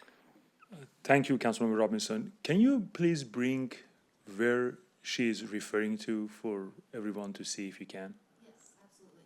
So I thank you. One item that Councilmember Robertson did catch is a discrepancy. So if I could correct that. Here it says that the target is 23% for youth and 26% for culturally and linguistically specific programs, and that is in line with the Commission's recommendations. Those numbers inadvertently got flipped on this slide. Yep. It should reflect the same. And so if So I'm, this slide is the correct one? these are the correct These are the correct targets. one? Okay, Yes. great. And I'll allow Councilmember Robinson to correct me. I think the language that the council member is offering is not printed on our slides, but is more definition that was adopted within the Human Services Strategic Plan by the council of the definition of culturally and linguistically specific programs. Councilmember, am I correct that that's the alternative language that you are offering? Well, I want that to be part of the programs and services that are designed to serve the needs of marginalized communities and delivered by individuals or organizations that demonstrate meaningful engagement with the communities they serve, including through staff partnerships or governance that reflect community experience. And that now is consistent with our Diversity Advantage Plan. So Councilman Robinson, the original sentence that you want to be changed is from Human Services Strategic Plan language. Is that correct? Yes. Great. Originally, it said programs and services that are designed for a particular linguistic or cultural community and delivered by individuals from that community. And my recommendation is for programs and services that are designed to serve the needs of marginalized communities and delivered by individuals or organizations that demonstrate meaningful engagement with the communities they serve, including through staff partnerships or governance that reflect community experience. Great, I got this. Thank you so much, Councilman Robinson. Councilmember Sumadeveria. I was trying to take notes, but okay, I can go. Bye. Well, thank you, by the way. Thank you, Michael, for being with us and then, bring so much awards to our city. Thank you. And we are going to be miss you, and I'm going to miss you because our work time was so short. But thank you for the amazing commission to come out with this really thorough, I think, recommendation. And thank you, Tony, for always showing up for the community events, especially with the youth. That's very delightful. She's really great at serving cornbread and everything. So thank you for doing that. I actually have some, so from the observation, I think that, behind these stories, it's a consistent that our community member, the most marginalized, they are struggling with food, shelter, and access. That is the foundation of any humanity that they deserve to have. And I think that the fact that they could ask to have the access in their own language, it means they have a tremendous amount of trust in you. Because as a first generation immigrant, it is hard to share that vulnerability and also ask for help. And so I just have a few questions to clarify. One is with the mental health, because we know that mental health is a top priority for youth. And then, as you know, one of our BSD students, a ninth grader, just took her own life. From big picture. So this is an issue that everybody's gonna have some experience with, close, far. So looking at the percentage, I think there's a little shift, like very minor shift, right? Let me see. It's the last line here on the screen, council member. Yeah, so it's the minor, so it's gonna be a little bit less than, it's 0.21 percentage decrease. In the scale of things, it may not seem to be really big, but I think when you look at bigger scale, it could be bigger. So how are we figuring out how can we support, the kids and, individuals that's going through? Because as we know that when someone doesn't have food on the table, it's gonna affect their mental health. When someone's living in their car, it is gonna affect that as well. So is there any support, the Human Service Commission can support? How can we meet that difference and the decrease in the funding for that? I'm happy to share an observation, and Chair Fan, if you would like to chime in as well. An explanation to provide some further insight there is when we talked about the various funding sources, we talked about the Housing Stability Program, and the council adopted a framework to set aside 15% of those funds for behavioral health and housing-related services. So thus you'll see a quite high percentage of investment of our funding into behavioral health because it has, in essence, somewhat of a dedicated funding source. As you can imagine, these are variable economic times, and so we have a slightly different estimate of funding for that source moving forward, and that represents the anticipated small dip in the investment, is the potential of perhaps a little bit less revenue in that area. On a different note, I will say that there is expanded resources being built, particularly within King County, to respond to the behavioral health needs of our community. You may be aware that voters passed a levy for crisis care centers within the county, and the county is in the process of standing up 5 of those and has already stood up one in our proximate neighbor, Kirkland. It is a resource for any of us and our family members. It offers a new form of care. It offers urgent care for behavioral health, which we are familiar with for our physical health, but most of us are a little less familiar with when it comes to our behavioral health needs. This could mean that you are at home and you realize your child has run out of medication, but when you call your doctor, you can't get in for 6 weeks. And you can walk in with your child and meet with a doctor and get a short-term renewal of your prescription, potentially. If your child or you or a family member or loved one is also perhaps emotionally struggling a bit, they offer a next step of care that maybe you need more than a doctor's appointment, but less than hospitalization, and they offer 23-hour stabilization. And then in an expansion of that, if someone does need more intensive care, they offer a 13-day stay.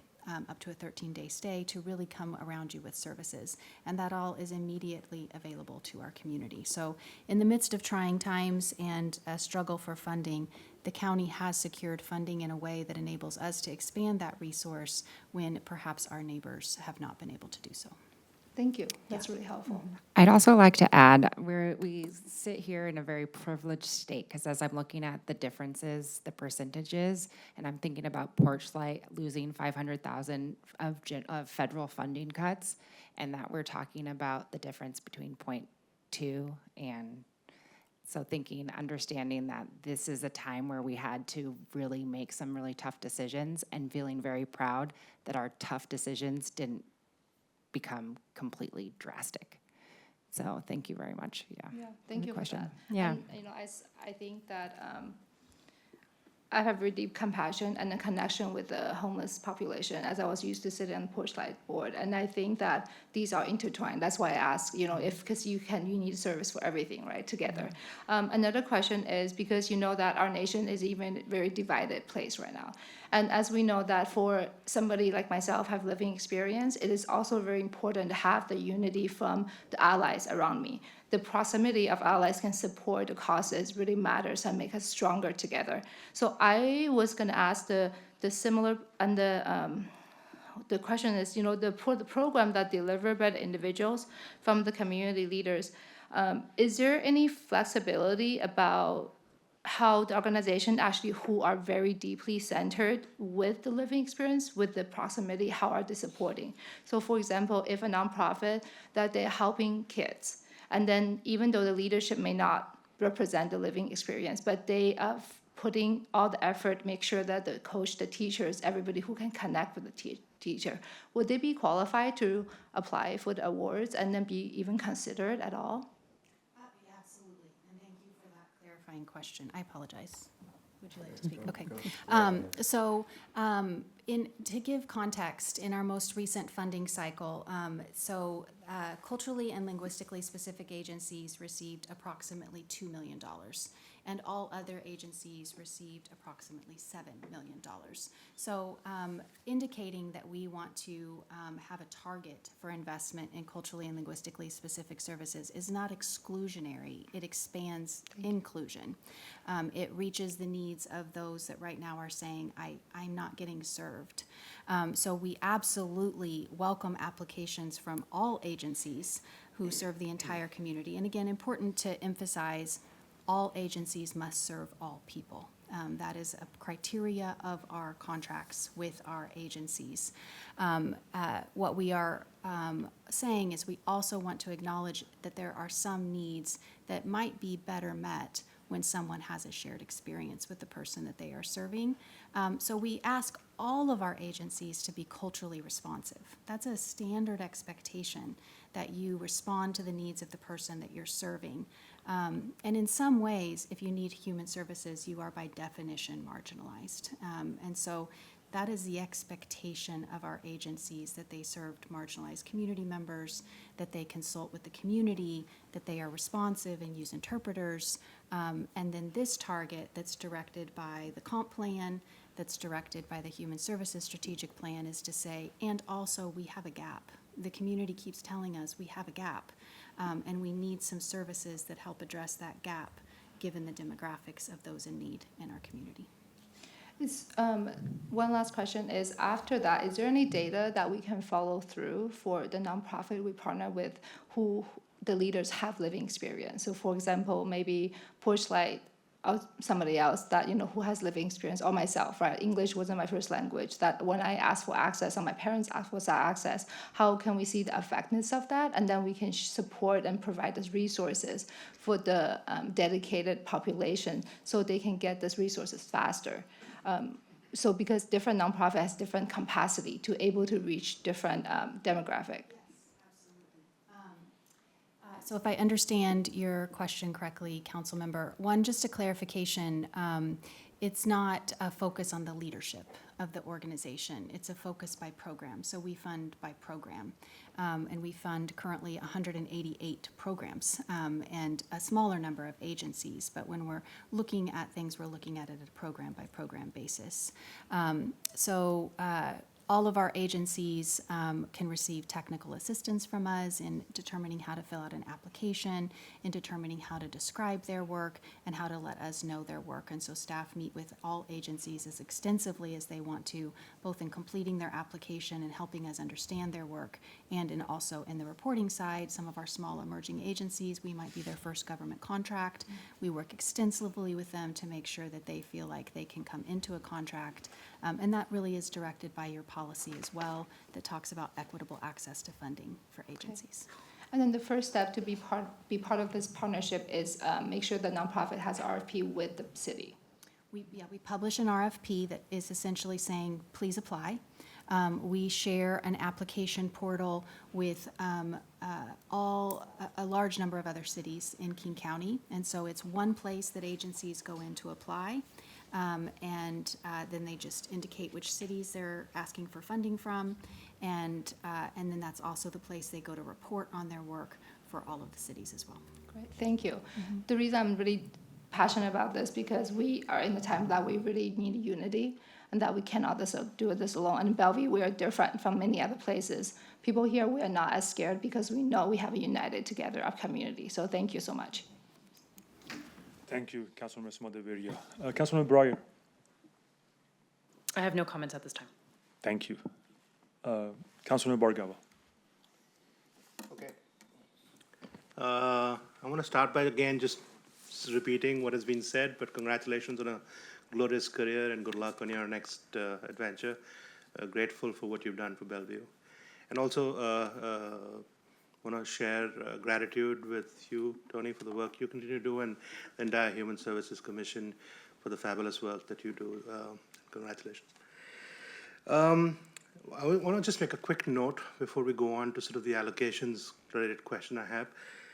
The themes that we heard, the cross-cutting themes, they seem really concerning to me. I've expressed this to you in the briefing as well, but the fact that we find access barriers, linguistic and culturally oriented challenges, and I also fact that we have stigma and mistrust seem like really fundamental challenges that we have to address.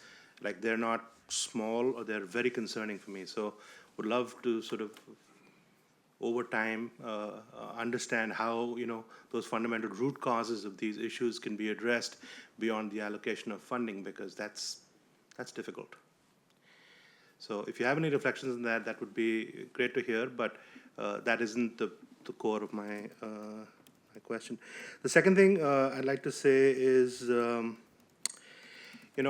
allocation for this year, and I hear you, and it's not lost on me that it's really important to address needs across all the categories in the screen here. And disruptive changes are not helpful, and that isn't lost on me either. However, that said, when I think about shelter, food requirements, they're really sort of thinking about it in sort of the Maslow framework, the very lowest rung of that triangle. And my question to you is, how do we have confidence that we have made those allocations correctly, and that staying, if I squint a little bit, almost with the same percentages year over year, is the right answer when we think about the basic needs for our community? Why is it, for example, not a disproportionate amount spent on the first three categories, which are, like, if I don't have food and I don't have a place to live, I may not be as much concerned about how much dental support I have. And so, like, that's a little bit facetious, but that's the sort of the spirit of my question. And I'd love to see what gives you confidence that those decisions are sort of fundamentally correct in terms of allocations based on the needs assessment that you've seen. I'm just going to say a huge piece of this work is the human service staff. They are the subject matter experts in this, exactly this. And so I have a lot of trust, the commission has a lot of trust in the numbers that we are given by the human service staff. They do a phenomenal job. Also, we need to shelter our people. Like, they need to have a roof over their head. And so it's one of those things where I feel confident knowing that as soon as we get them in shelters, as soon as we have them stable, that we can feed them. And so until the needs assessment tells us something different, housing is one of the #1 critical needs. I'm listening to the community and the human needs update on what exactly they need. And while it's just across the board not great, we can pick out those 3 things as the critical needs. So that's how I feel confident. Did I answer your question? Because you're asking about confidence. Yeah. Not exactly, but okay, go ahead. I think the other part, and I've certainly learned this from Tony, is that, all these needs are interconnected. And so you need to offer a little bit of all of this. If you, put all, your dollars in one bucket, I mean, there are issues that develop, somewhere else. And so it really is the interconnected nature of all these things. It is truly a network of all these services that come together. Yeah, and to that point, I think continuing some funding in all areas while prioritizing the ones Chair Fan mentioned is an indication that if you can't place your child in childcare, you can't go to work, and then you get pushed into homelessness. And untreated mental illness is a high contributor to homelessness. And if you don't know how to find services because there's not case management or navigation available, the options are high that you will get pushed into homelessness. And so it's addressing those in a critical state while trying to prevent others from moving into that critical state at the same time, with a full acknowledgement, council member, that the need is far greater than what one city can fund. This is a collaborative effort with other cities, with the county, and with the state and federal administration to acknowledge the needs of our community, and we are just one piece of the funding puzzle. Yeah, no, that's helpful, and I appreciate that. I also appreciate the interconnectedness of these needs, and the only sort of suggestion to consider I would make to that point specifically is whether we should have a slightly larger, I don't even call it, whether you call it a contingency or the flexibility that you're talking about, to allow us, based on the proposals we get, to navigate that in a way that doesn't constrain us from addressing the most compelling causes. Mm-hmm. That would be like my suggestion, and I'd be open to thoughts from others on that. And then very briefly, 2 very quick things to say. One is I really appreciate, even though it's a dedicated source of funding, the 18% focus on mental and behavioral support, and strongly advocate for that being such a large portion of our budget allocation. And it's really, really foundational to the point that Councilmember Sumidavere made as well. The anecdotes are very, very sort of revealing of the underlying challenges. So I appreciate that a lot. And then I just want to say support for Councilmember Robinson's suggestion on making that more open in terms of the verbiage you suggested. Thank you so much, Councilmember Agarwal. Councilman Newhouse. Thank you, Mayor. Mike, I also want to say thank you for all your work and time and dedication and expertise that you brought to Bellevue. You'll be missed. I actually thought we were losing you to Seattle for a second, and I was like, oh, he's retiring. Okay, that's okay. I didn't want to lose you to Seattle. I've already been down that road. Exactly, I was going to say. Tony, thank you so much for your continued work and all the human services staff that we have. The city benefits greatly from all your expertise, and thank you, Chair Fan, for pointing that out. It seems like a week ago when I was appointing you to the Human Services Commission. It's nice to see you as chair now. Thank you and the entire commission for all the great work that you do. I am supportive of the recommendations. I think they're thoughtful. I think they're on point in terms of the work that's gone into this, what we're seeing in our community, the needs. I like the contingency. I'm okay with the slight change. I think that Councilmember Robinson had mentioned. If that needs to be agreed upon, I'm not sure it does, but for clarification purposes, if we do, then I'd be totally fine with that. The only thing, and you may have verbally have stated this, but and I missed some of it, but for me, and this is something you can come back to me on, is some of the percentages around what we're seeing in the community. I think, let me see here, like on slide 10, we're making a lot of references to King County, which is great, and it's a good barometer to be watching, certainly as we're part of King County. However, I would like to see more Bellevue-specific data, if we can get it, across all of these different categories here. Because if you were to ask me right now, it's like, well, where are we seeing the greatest, increase, between now and the last update we did? I'm not sure I could answer that. I mean, we talk about the increase overall in homelessness in King County, which is a good data point, but, I would like some more specifics to Bellevue across all these. The domestic violence was another one. I think the slide 19 and slide 16. So just more specific data to Bellevue would be really helpful. Plus, I think it would, really give us a sense that we're on the right track in terms of don't get me wrong, it feels right, and I'm all for the recommendations. But again, I think if we have more specific data to Bellevue, the better off we are. So I'd like to see those numbers if you have some of them. I know some of them might be difficult to pinpoint, but I think that would be really great to share and for this body to see. Thank you. We'll dig in and see Okay. what we can identify for you. Thank you. Get back to you. Thank you. Thank you, Councilwoman Newhouse. Deputy Mayor Hamilton. Thank you, Mayor.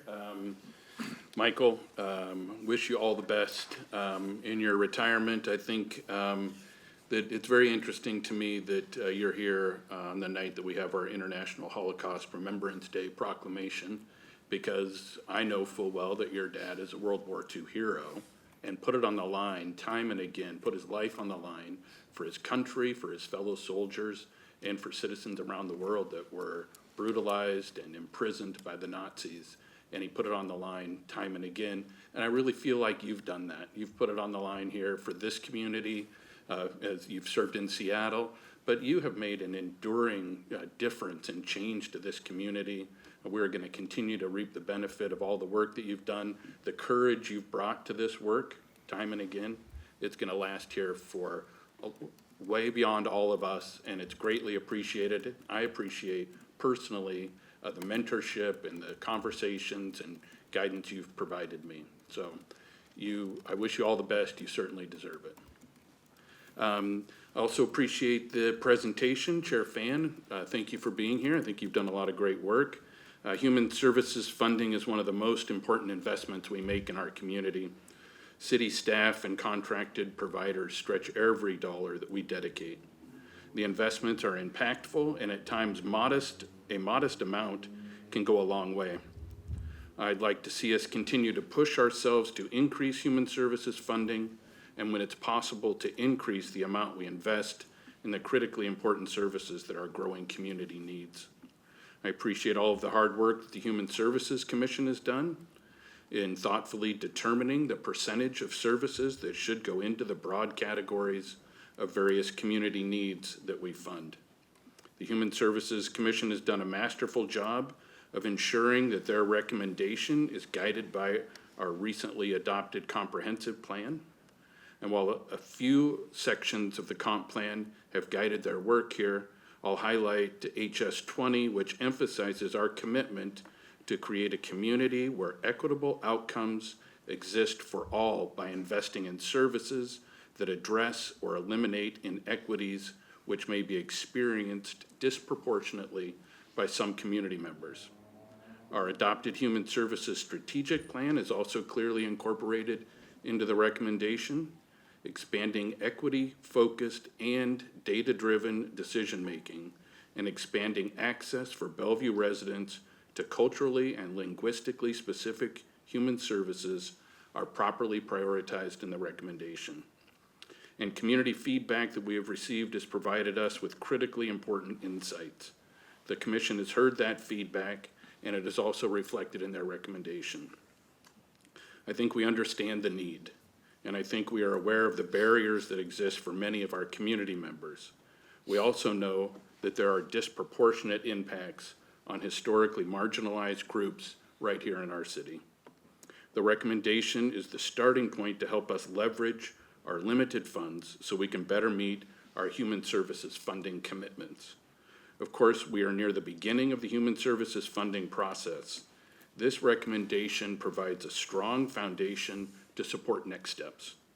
The contingency plan also appears reasonable, and I appreciate it being included so that we're able to act quickly if we are able to find additional funding or requests don't meet expectations. Again, excellent work here. I'm convinced that the process that the Commission has used is sound, and I'm ready to move forward on their recommendation. Just a question, though, if I could, Mayor. I know that Councilmember Robertson has offered some additional language, and then Councilmember Bargava has also offered to add something as well, and I'm not sure if that's going to come in the form of a motion or how we might handle those things. Yeah, I think we can talk about that. Do you have any concern about that, or? Yeah, well, I do. I mean, while I think these are things that should be explored, that makes sense to me. I'm just not sure how either of those fits into the percentage allocation recommendations.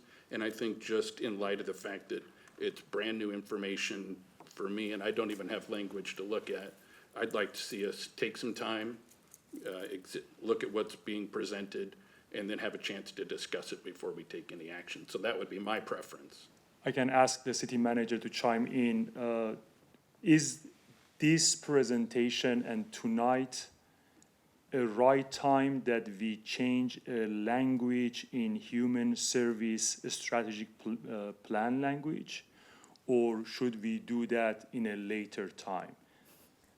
And I think, let me just rephrase my understanding. Councilmember Robinson, Councilmember Bargava, and maybe even Councilmember Neuenhaus are suggesting changing a language that is in human service strategic plan.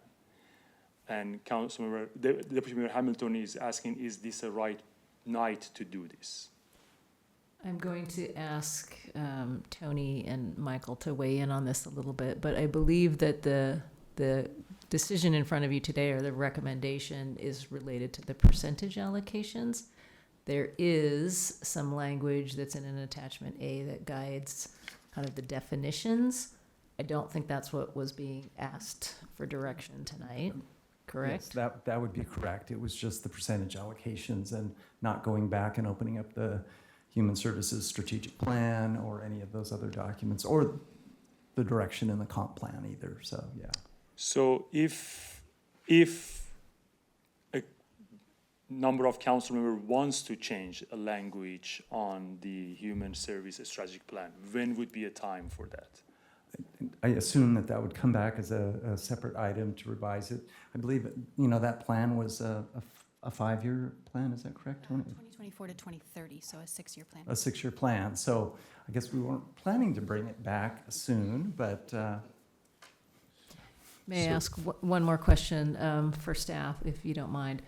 So utilization of that language in the process, is it something that is important, if you could articulate that for the council? Is it important for the Human Services process, the commission's process, to have a clear understanding of that if the council is interested in adjusting it? You know, I don't believe it would significantly change the process. I will look to the specifics from you, Tony. Yeah. Sure.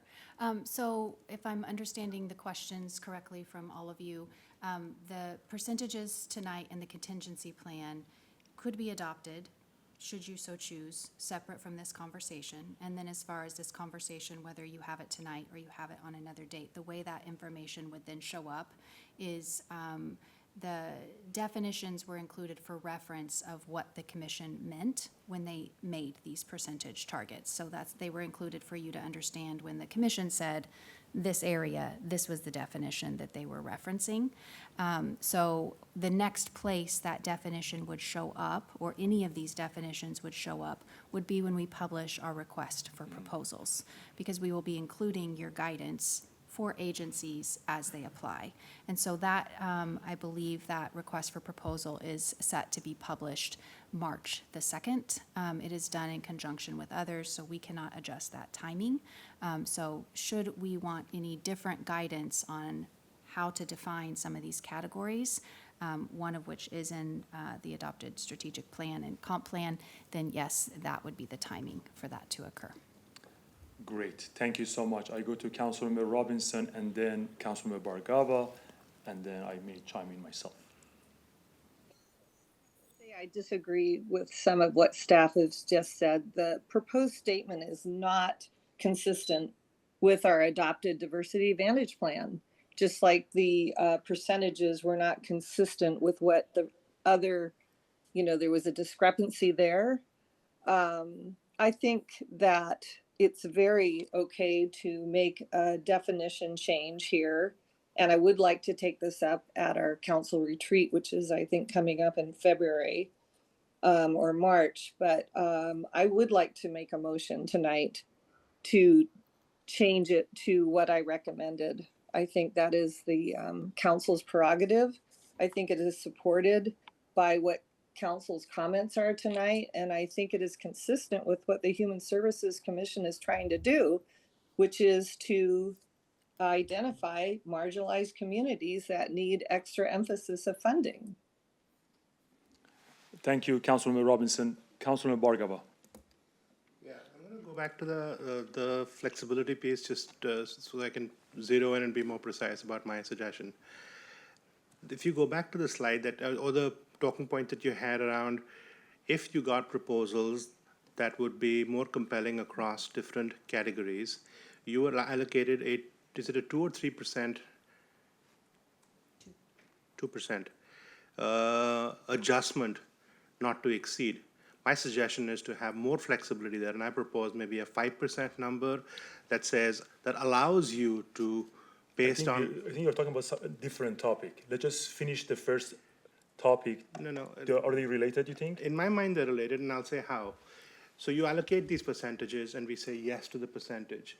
What this 2% number does is allows for changing those percentages between them up to 2% without needing additional approval from council.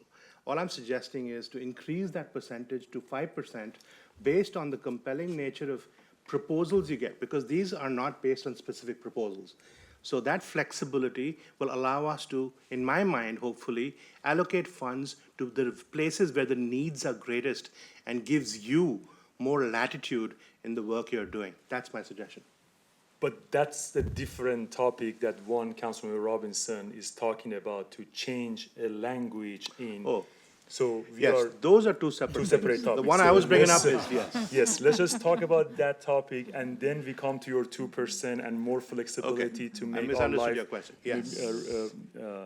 Okay, Councilmember Robinson, I see your hands up. We are still talking about your language. Okay, that's removed. Okay. Any other council member has any opinion or chime in? Can I ask a question? Yeah, please. Yeah, so first of all, I am ramping up on parliamentary procedure, so I'm starting to learn now, need to learn that withholding comments doesn't insinuate a position, so my apologies. Needless to say, thank you for the work that you're doing, and I think that the percentages that you've allocated make a lot of sense and are quite straightforward. That being said, in terms of the language and the definition item that's being discussed right now, can you help me understand if a program, let's say, addresses, I don't know, hypothetically, a Russian-speaking population in Bellevue that's historically not accessed X and Y, Z services. If that program is funded and I go up to them as not a Russian or Russian-speaking background person, they're still required to serve me and help me out. Is that correct? Absolutely. Correct. Yes. Okay, okay. I just needed that clarification. Thank you. Thank you. Any other on the first topic? We are still on the first topic. Councilmember, okay, yeah, sorry, go ahead. Just clarifying again that if we were to look at that language, it would not affect the allocations that we discussed tonight, correct? I believe that was your, Michael, when you looked over at Tony, right?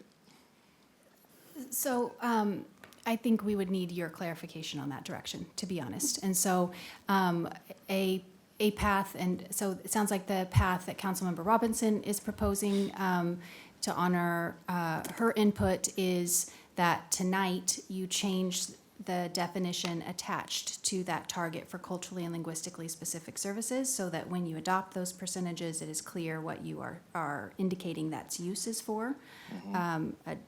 Another item that has been discussed is adopting the percentage and then later discussing what the definition of that term is my understanding of what's happening this evening. That would, yeah, that would be correct. So I think I would fall in the latter camp. Let's get the allocations done this evening. Do we have time to adjust before the RFP goes out, that language?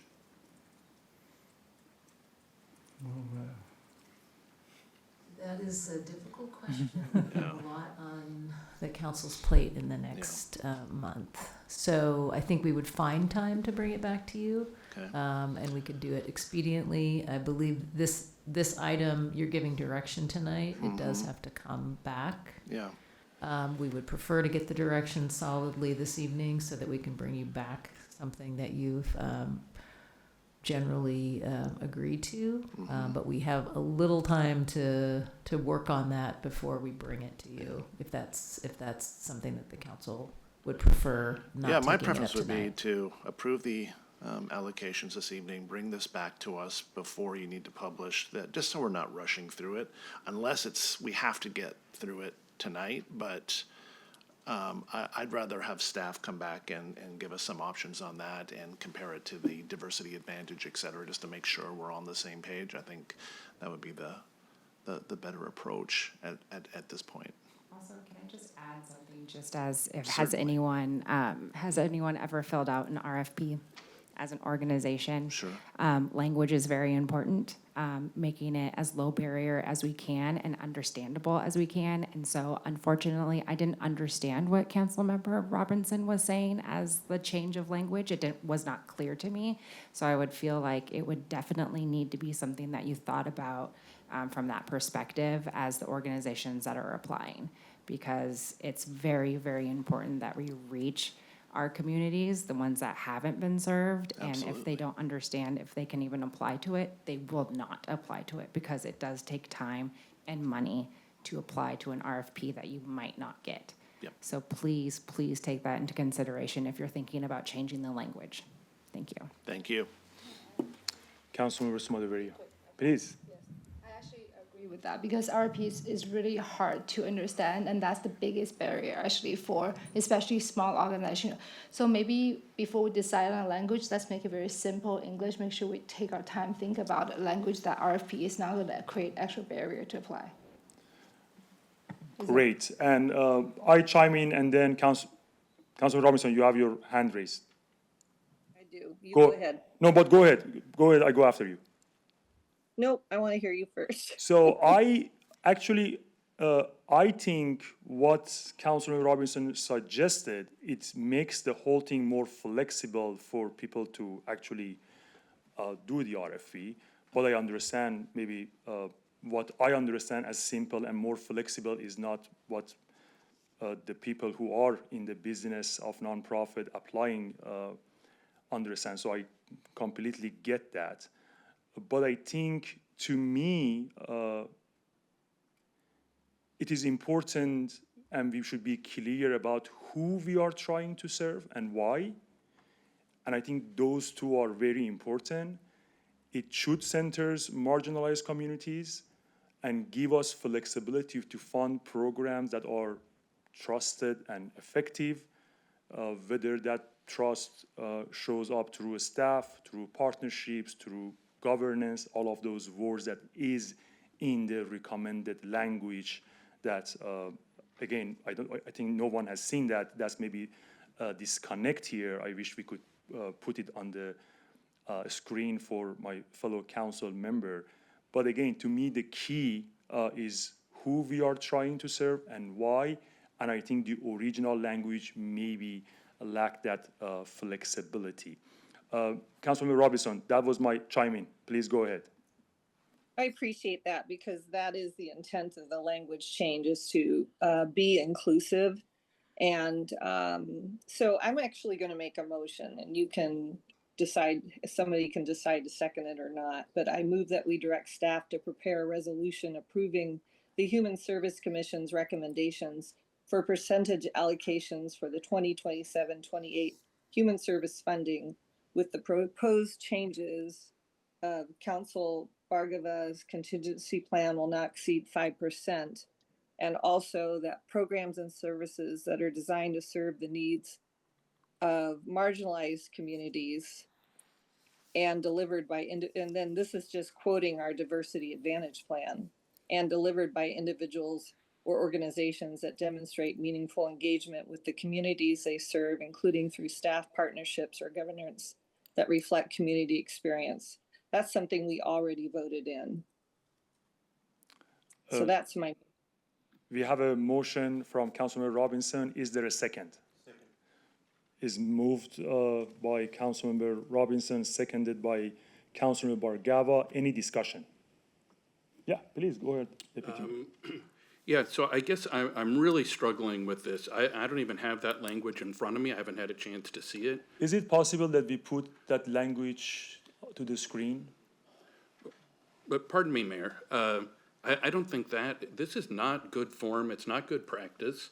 I don't think we should be expected to be prepared for a meeting, for a study session item, and then to come in and to have last minute changes without any benefit of having seen it or having a chance to talk about it. I have no idea where that is, so I think this is really a poor practice, and it's just something that I couldn't support. I'd be willing to talk about it later, but I just really think, excuse me. I think this is not the way we should operate. I think we've committed to being transparent and to working with each other and collaborating, and I don't see that this fits that commitment. And so if this is going to be the motion, there's just no way I could support that. Thank you, Deputy Mayor. Any other discussion?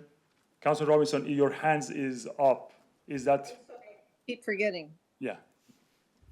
Any other discussion? Is there any way we can project that language on the screen? Again, I know that doesn't maybe change Deputy Mayor comments, but in general. I'm going to let the city clerk answer that. We can read it to you. I don't know that we can. I don't even know that I can read it because I don't have it written down in front of me. So Okay,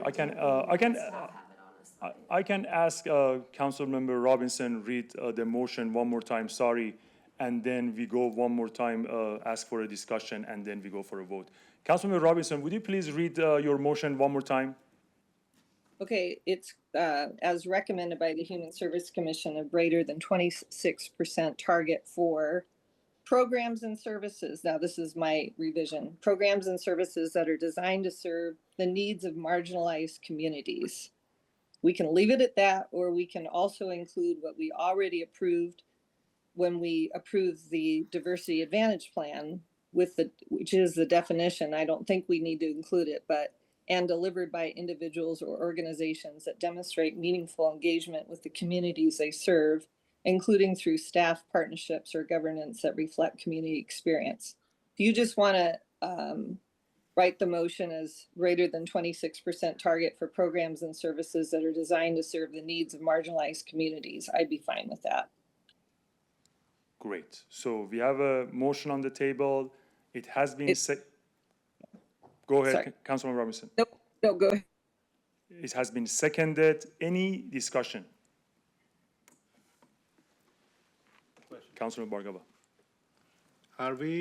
Is it in the best interest to have a motion that actually includes both these changes if we're split across this? I'm not sure, because right now the increase from 3% to 5%? 2 to 5% is a simpler issue for maybe potentially than the language for us to consider. And so I'm just putting it out there. That is the motion on the table right now, but they have combined them into a single motion. There may be a chance for us to think about a motion separately for each of these issues. So I think we can, again, Charmaine can chime in, but I think we can go with this motion. If it's voted, then if you're happy, I guess, with your 5%. If it didn't motion, you can have a motion, just have that 2 to 5% as an alternative. Charmaine, is that my solution good or bad? Judge that, but I would suggest that this has become a very compounded motion, and I would suggest that you divide the question to make it more simple. What was in front of you tonight was just a motion or direction on the appropriations. I would suggest that that be separated from any amendments on other items. But there is a motion that has been seconded right now. There is, but it is compounded with other elements that if you vote the whole thing down, substantively, you won't be able to bring back just the appropriations motion because you will have voted that down. Ah, great. Yeah. So what shall we do with this motion right now? I would suggest you divide the question, which is a formal parliamentary term. If there is agreement amongst the council members to divide and separate the appropriations motion from everything else, then I would suggest taking the appropriations motion first. So the motion that you have been written here. Yeah, the directing staff to prepare a resolution approving the Human Services Commission's recommendations for percentage allocations for the 2027 to 28 Human Services funding. Great. We go with this and assume we voted yes, and then each of Councilman Robinson and Councilman Bargava can have the motion to change some of these languages. Because to me, the 5% to 2% is part of this allocation. So I don't know how we can go with this motion. So I understand Councilman Robinson is a separate thing, is a human services strategic plan language. But I don't understand how the 5% to 2% to 5% is separate than the motion on the table. So the actual percentage allocations, the entire resolution will come back to you for action. You're not taking action on that tonight. So you're directing staff to bring it back for action. At that point, you can make amendments to the percentages. Does that make sense? Kind of. Okay. Great. So what shall we do with this motion that right now is on the table and seconded? I suggest that you divide the question and just take the direction to staff to bring the allocations back. Great. So is Councilwoman Robinson dropping her? What is the next? Separately. So do we need a new motion or we are just separating them? Yep. We are just take separating them. separate. Great.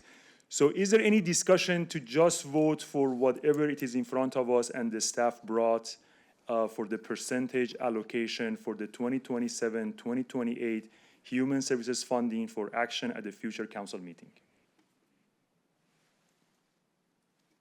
All those in favor say aye. Aye. Aye. Any opposed? Great. I do have a parliamentary question. Charmaine, are we able to vote that? Do we have a second on just voting on this? Or There was a second. We have divided the question. Okay. We are safe to move forward to Perfect. vote. Great. Yep. Okay. Thank you. Thank you. So there was no opposed, so the motion passes. So that's the dividing first part. Charmaine, am I correct? Okay. The second part of the motion is this a combo of what Councilman Robinson and Councilman Bargava said, or is just we are separating them too? That's where I'm a little unclear because I don't actually have it written in front of me either. Let's just break them for the sake of simplicity. If the council agrees, yes. Yes, so we go first with Councilman Bargava because that's more simpler to me. Is the change from 2% contingency to 5%. We are talking about just that motion, already seconded. So is any discussion on that part? Am I allowed to ask staff a question about Yeah, this? absolutely, that's part of discussion. Staff, what is your, not staff, sorry, Tony, Chair Fan, and Michael, what is your insight on changing this percentage? How does that impact you? I mean, you're doing the groundwork here. I'd like to understand how you feel about this change. I mean, I would say this would be huge flexibility, given the, I'll say, tweaks in the percentage amounts on some of the others. This is huge. It would be truly significant, and I'll just say a great deal of flexibility. So I general agree. positivity? Yes. Okay, Yes. thank you. And I do have one question also. In practice, last year, years ago, how often do you expect that flexibility to be used? And what signal would trigger it? So historically, in every single area, we receive a significantly higher request for funds than what we have to allocate. Seeking council direction for these percentage allocations was acknowledging that the larger pool meant the commission was forming recommendations across larger amounts and may not land in the categories that council so intended. So there's benefits, there's pros and cons. A pro would be, yes, the commission could read applications and flex more.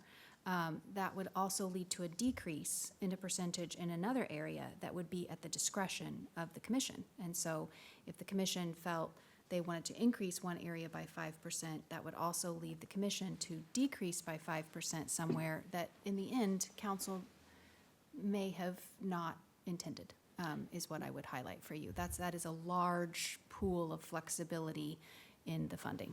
So we are putting the flexibility in the purview of the commissioner. Then what is the value? What is 5% of how much typically? Like how much are we talking about? Let me do Like, some just quick example, math here for you, because I'll 5% show you of- the dollar amounts. Oh, sorry, I ruined it.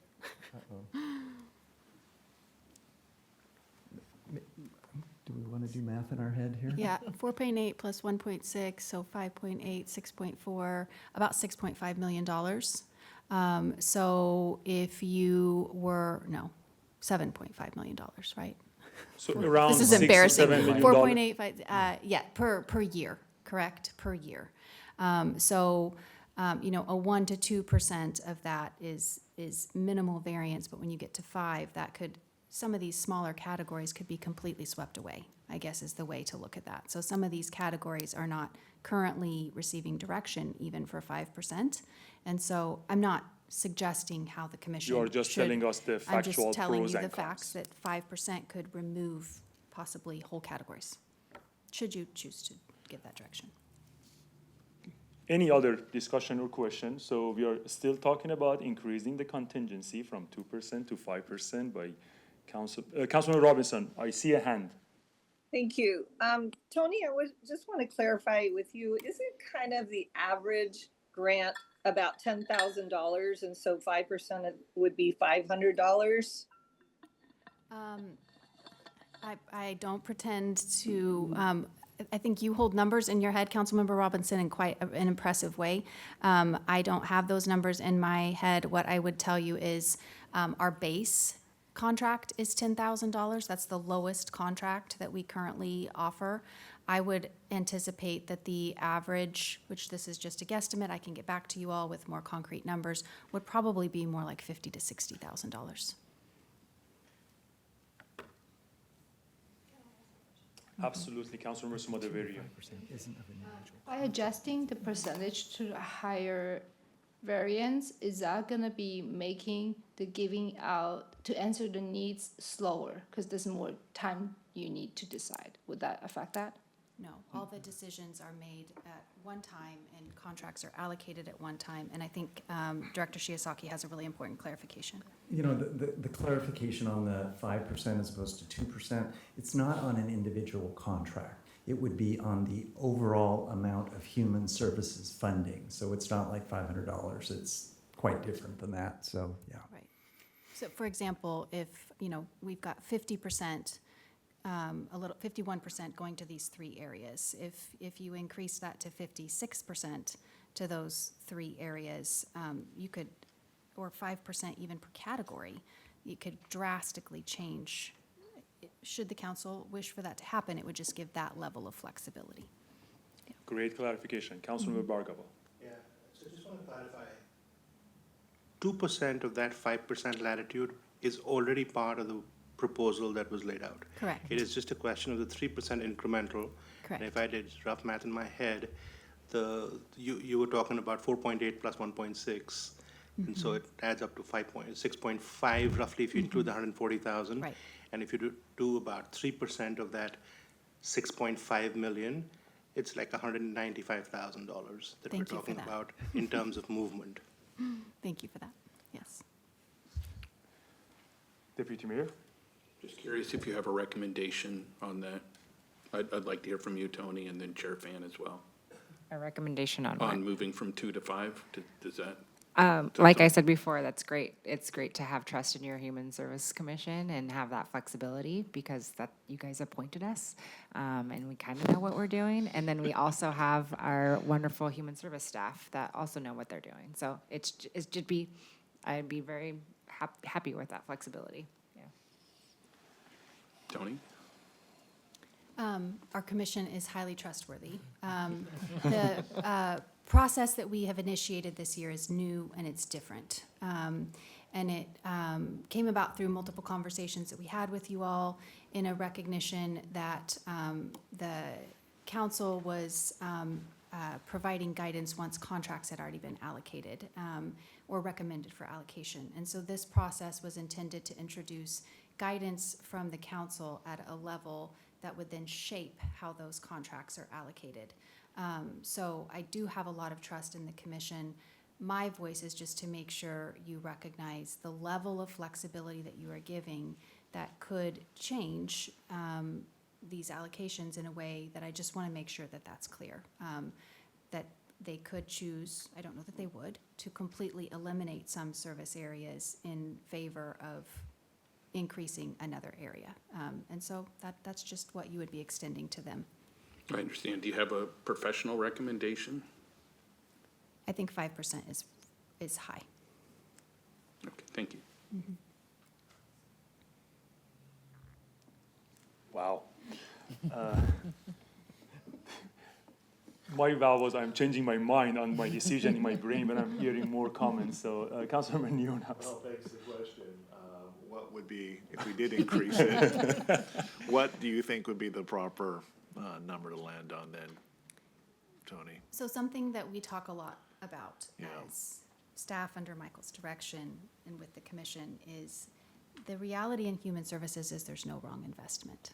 This is all about human need. And Yeah. so there's very few times I can think of something being something I would have disagreed with as an investment. Sure.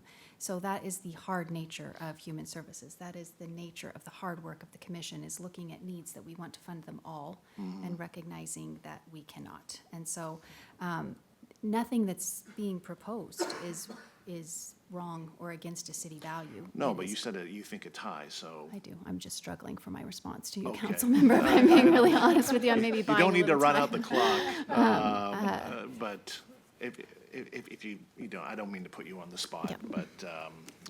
but if you say it's high, that does give me some pause Yeah. for sure. So, but I don't want to put you on the spot and give us a number, but thank you for that feedback. Yep. Any other discussion? So, yes, absolutely. But we're going to provide direction tonight. We're going to get something back, and when it comes back to us, we could address this 2% to 5% and make a change then. So if we don't do it tonight, doesn't mean it can't be done, but we'd have a little bit of time to think about it and kind of work through a process. Is that right? Yes, you are providing direction to staff. When it comes back to you for adoption, you can make further amendments. So by knowing that, do you want to still, if he choose, can he drop his motion, or we are still voting for that? If you would like to withdraw your motion, it does now belong to the body, so it does require a motion, a second, and a vote to withdraw. Do you want to go through that, or do you want to continue with your motion? I think we should just vote it out and see. Great. Any last minute discussion? By the way, great discussion. I'm learning so much from you guys. Okay, all those in favor say aye. We are just voting the 2% contingency increase to 5%. All those in favor say aye. Aye. Any opposed?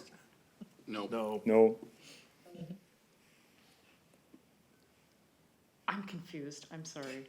I thought we were voting down the motion so that. No. We are continuing the motion that Councilor Bargava has from Okay. 2% To 5%. to 5% contingency. Councilman Bargava is favor and said yes. The rest of us said no. We are waiting for you. Okay, no, sorry, Michelle. Great. So the motion did not pass, but we have the option to bring it back, maybe more justification, hearing more from the staff and staff, yeah. Okay, now the last part of this is the change of the human service strategic. Yes, Diane. If I might offer that, I believe that what you're talking about tonight is the definition of the culturally and linguistic specific programs that's provided in this attachment A. So that's guiding this allocation process, not changing the strategic plan. So I hope that's helpful clarification, because changing the strategic plan was not in front of you today. Just the attachment A, the language in attachment A. Attachment A, which guides this allocation process. And I will just offer that if the council is interested in having staff work on a definition that meets the intent that Councilmember Robinson articulated and is also consistent with the DAP language, we could also bring that back to you if you give us that direction this evening. That's great. Councilman Robinson, I see your hands up. Yeah, that's not what I'm recommending. I'm actually recommending that the priority categories be youth programs and programs and services that are designed to serve the needs of marginalized communities. So now I'm totally confused. Can you just repeat what you just said? So do you mean the mistake in the slide? They're already fixing that mistake in the slide. No, that's not what I'm saying. There is a slide that talks about, or there's a Human Services Commission's funding recommendations for 2027-28 in the areas of need. And then at the bottom of that, it says priority categories. The recommended percentages are estimated targets and will be contingent upon actual applications submitted. The priority categories are youth programs. And then they say culturally and linguistically specific programs. And I'm asking that instead of culturally and linguistically specific programs, we say instead programs and services that are designed to serve the needs of marginalized communities. Ah, great. I got it. So you are just trying to change the name of that target areas. I'm changing the priority categories. Great. Is there, so I think if you can, council member, if you can see on the monitors, the third row, cultural, linguistic, specific programs, Councilmember Robinson is recommending to change that. Can you repeat to what one more time for those who doesn't have them in their screen? Programs and services that are designed to serve the needs of marginalized communities. Great. Okay, we already, I think, is part of our very complex motion. So any discussion? Deputy Mayor. So I just wonder if that ship's already sailed. I mean, we voted on the commission's recommendation and we're moving that forward. So I just wonder if making any changes to what we've already voted on it's too late for that. I think that was our agreement, that we are dividing this very complex motion, and then we do the allocation first, and then we go to the 2% to 5%, and then we also talk about this change. So the motion is on the table. We are voting yes to Councilmember Robinson or no to her. So that's what the motion is on the table. Go ahead, Councilmember Bargava. Just so I can understand this, this isn't just a change in the language. This is broadening the category that is categories of proposals that are covered under the 26% target. So it's more than a sort of a nomenclature change, as maybe not intended to be framed that way, but that may be coming across. It is a broadening of the target proposals that we're talking about. And Councilmember Robinson, that is your intent, right? This is just my own clarification. Also, I truncated this a bit because I had also included the definition of culturally and linguistically specific. And that's in our diversity advantage plan. So to make it simple, yes, I want to just say programs and services that are designed to serve the needs of marginalized community. Do you have this question for the staff, or you already got what you wanted to get? I got the clarification for Councilmember Robinson is helpful. The question I have for staff is, and you can say difficult to answer because this is on you as well right now, sort of new information, but the broadening from linguistically specific and culturally and linguistically specific programs to marginalized within the community, is that specific enough for the intent that you were trying to frame this? I would say that is so broad that it would include every program. I mean, there's a reason this language was designed this way, quite honestly. Yeah. Okay, that's helpful. Great. Yeah, Councilmember Sumadeveria. Sorry, Kate, I understand we went through, 700 different feedback. Can you help us kind of understand how did we land it on the cultural, linguistic, specific programs? Like, can you just simplify a couple of steps? How did we land it exactly to this? What are the needs? It's very specific. Sure. Yeah, thank you. This showed up both in our last needs update and this one. And the last needs update also fed into the adoption of the Human Services Strategic Plan, where this was named as a priority. A few data points for you from this needs update that support it further is feedback from providers. 46.8% of providers said that their clients couldn't access culturally appropriate providers.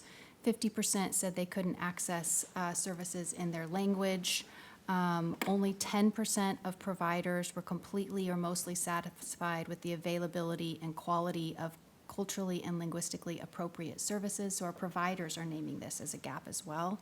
And then focus groups, they highlighted the disconnect they were feeling and the exclusion they were feeling from lack of culture and language access. Again, a theme of stigma, discrimination, and bias, and language and cultural barriers. And then, I gave this data example, which is just how the representation in the community is not necessarily indicative of the representation of need, and gave that example for the students experiencing homelessness. I think I would go back to what I said to an earlier question of all human services investment is responsive to need. And so the language Councilmember Robinson is suggesting is indicative of need. The marginalized community members, without further definition, in my mind, represents every single person who access human services. And so they are all marginalized. They're low income. That alone is a marginalization. And so this language, which we defer to your wisdom on whether this is the right language to use, but this language was crafted to target this gap that's been identified by providers and community members, and to make sure we knew what council's direction was when applying it. So would the marginalized group language actually include the youth programs then? It technically Okay. would, yeah. Okay. So it'd Thank- be, it's okay. more of a, marginalized is more of an umbrella term. Okay. And also the policy within the Diversity Advantage Plan is a strong policy. It's an umbrella policy that says we will, as a city, serve marginalized community members. We will ask our agencies to collaborate in the community. Like that's our policy and our value. This is supportive of that and saying, and within that, we will make sure we're expanding services that meet culture and language needs. So this is a subset of broader policy. Thank you. Great. And this is kind of tie back to your example that you said that, is that make sense that the one that you said Latino residents is 7%, and but the students who are facing homelessness are? Approximately 65%.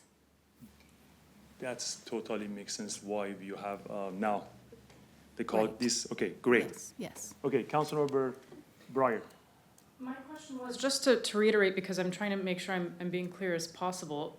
According to the data you just shared, providers who give services in partnership to the Human Commission explicitly stated this gap that they are seeing. Correct. And this is what informed the language. Am I correct in understanding that? Yes. Okay.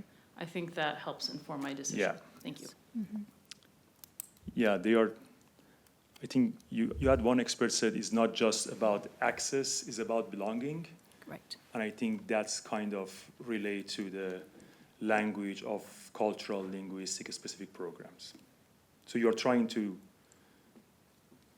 do the gap, kind of close the gap, build some trust, and strengthening the safety net for that specific sub-marginalized group. Right.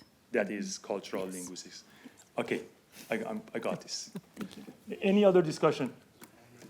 Oh, Councilmember Robinson, your hands. Thank you. First of all, I want to thank my colleagues for going through this discussion with me. It's been really informative to hear from staff and from the commission the intent of what we're trying to do and discuss how we can best accomplish that. And I appreciate not having judgment on my recommendation because I'm just trying to do the best as we all are. And so I'd actually, and I don't know the process for doing this, but kind of like to change my motion based on what I'm hearing back. And I'll tell you what I'd like to change it to. And then Charmaine, you can tell us a procedure for doing that. But I would recommend my motion would change to leave the culturally and linguistic specific programs, but just to put in the next thing that's consistent with our diversity advantage plan. It's just really important to me that we be consistent with that. I need some more, so anyone can explain what, can you just explain one more time what you are recommending? So you want to leave the cultural linguistic specific program as 26% that we are seeing in our screen, and then what do you want to add? Just add that that the programs and services that are designed for a particular linguistic cultural community and delivered, and then it says individuals from that community, and that's just not consistent with what we said in the diversity advantage plan, which was and delivered by individuals or organizations that demonstrate meaningful engagement with the communities they serve, including through staff partnerships or governance that reflect community experience. That's what we already voted in our diversity advantage plan, and I just want to true it up with what we voted. Okay, that's, I think, to me, that's another different topic. And again, I want you to explain, this is the language that is in Human Services Strategic Plan, that who is the provider? I think that's what you are referring right now? Yes, Yes. well, what way they're describing it here, I think that's important that is just be consistent with the diversity advantage plan. Yes, I think you are saying that in the Human Services Strategic Plan, the language is the provider who deliver is by the individuals from that community, but in the Advantage Plan, we change that to something more general. Am I understanding you correct? Yeah, you can characterize it Yeah. that way. Okay. City Manager, yes, go ahead. Well, first I'm going to ask Charmaine about the process. If Councilmember Robinson wants to make an amendment to the motion, we can do that. There's a process for that, so she would have to offer that as an amendment. It'd have to have a second, and you'd vote on the amendment. But to me, it's not amended. To me, is dropping that or change. To me, is two different. To my brain, is two different things. Yes, I understand. The formal process is to amend it. The other option, which if you all agree, you can just allow by unanimous consent the modification. So if she has offered it, if you all understand what she has offered and you agree, Okay. we can make this switch. Great. I think our city manager wants to chime in, and then I ask the council colleagues here.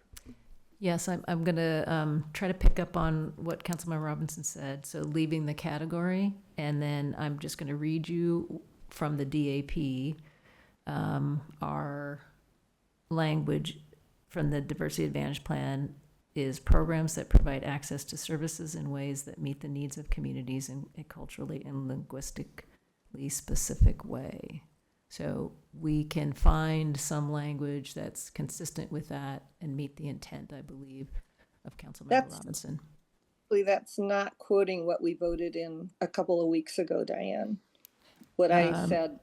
I'm reading that from the E61 from the Thriving Peoples and Communities from the DAP. So I guess what I'm saying is I think we can find some language for you if you want to give the direction that we're consistent with the DAP. Councilman Robinson, again, you can make an amendment, but the room is very confused about what language we are talking about.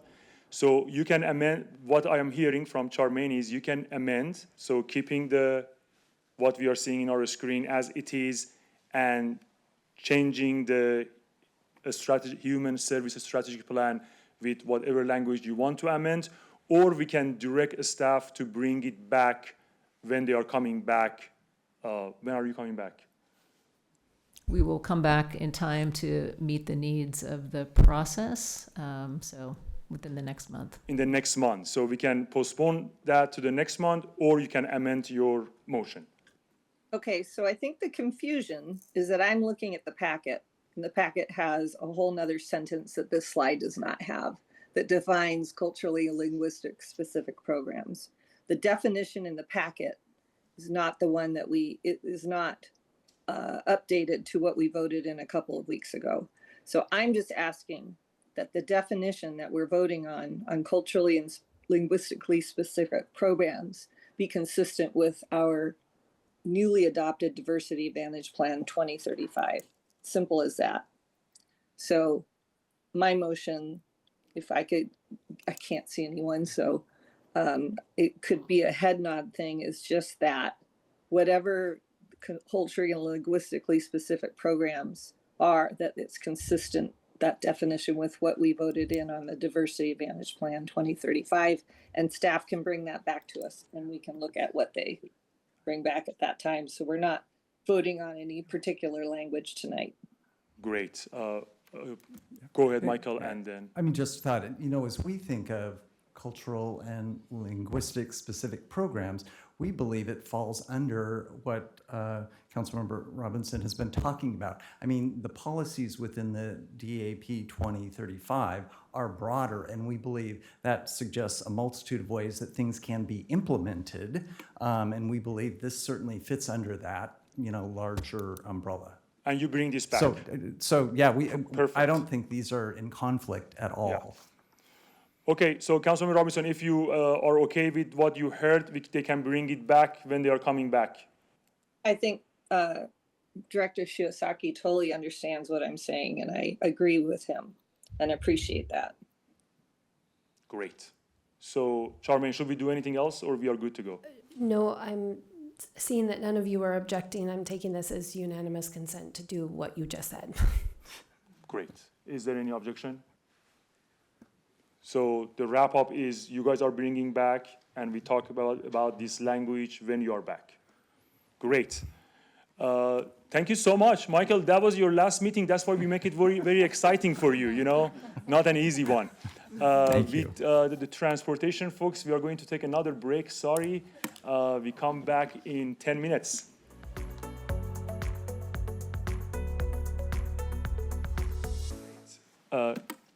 City Manager, would you please introduce our next study session that is just for information? This is just for information, thank you. This is an update on the Safe Speeds program.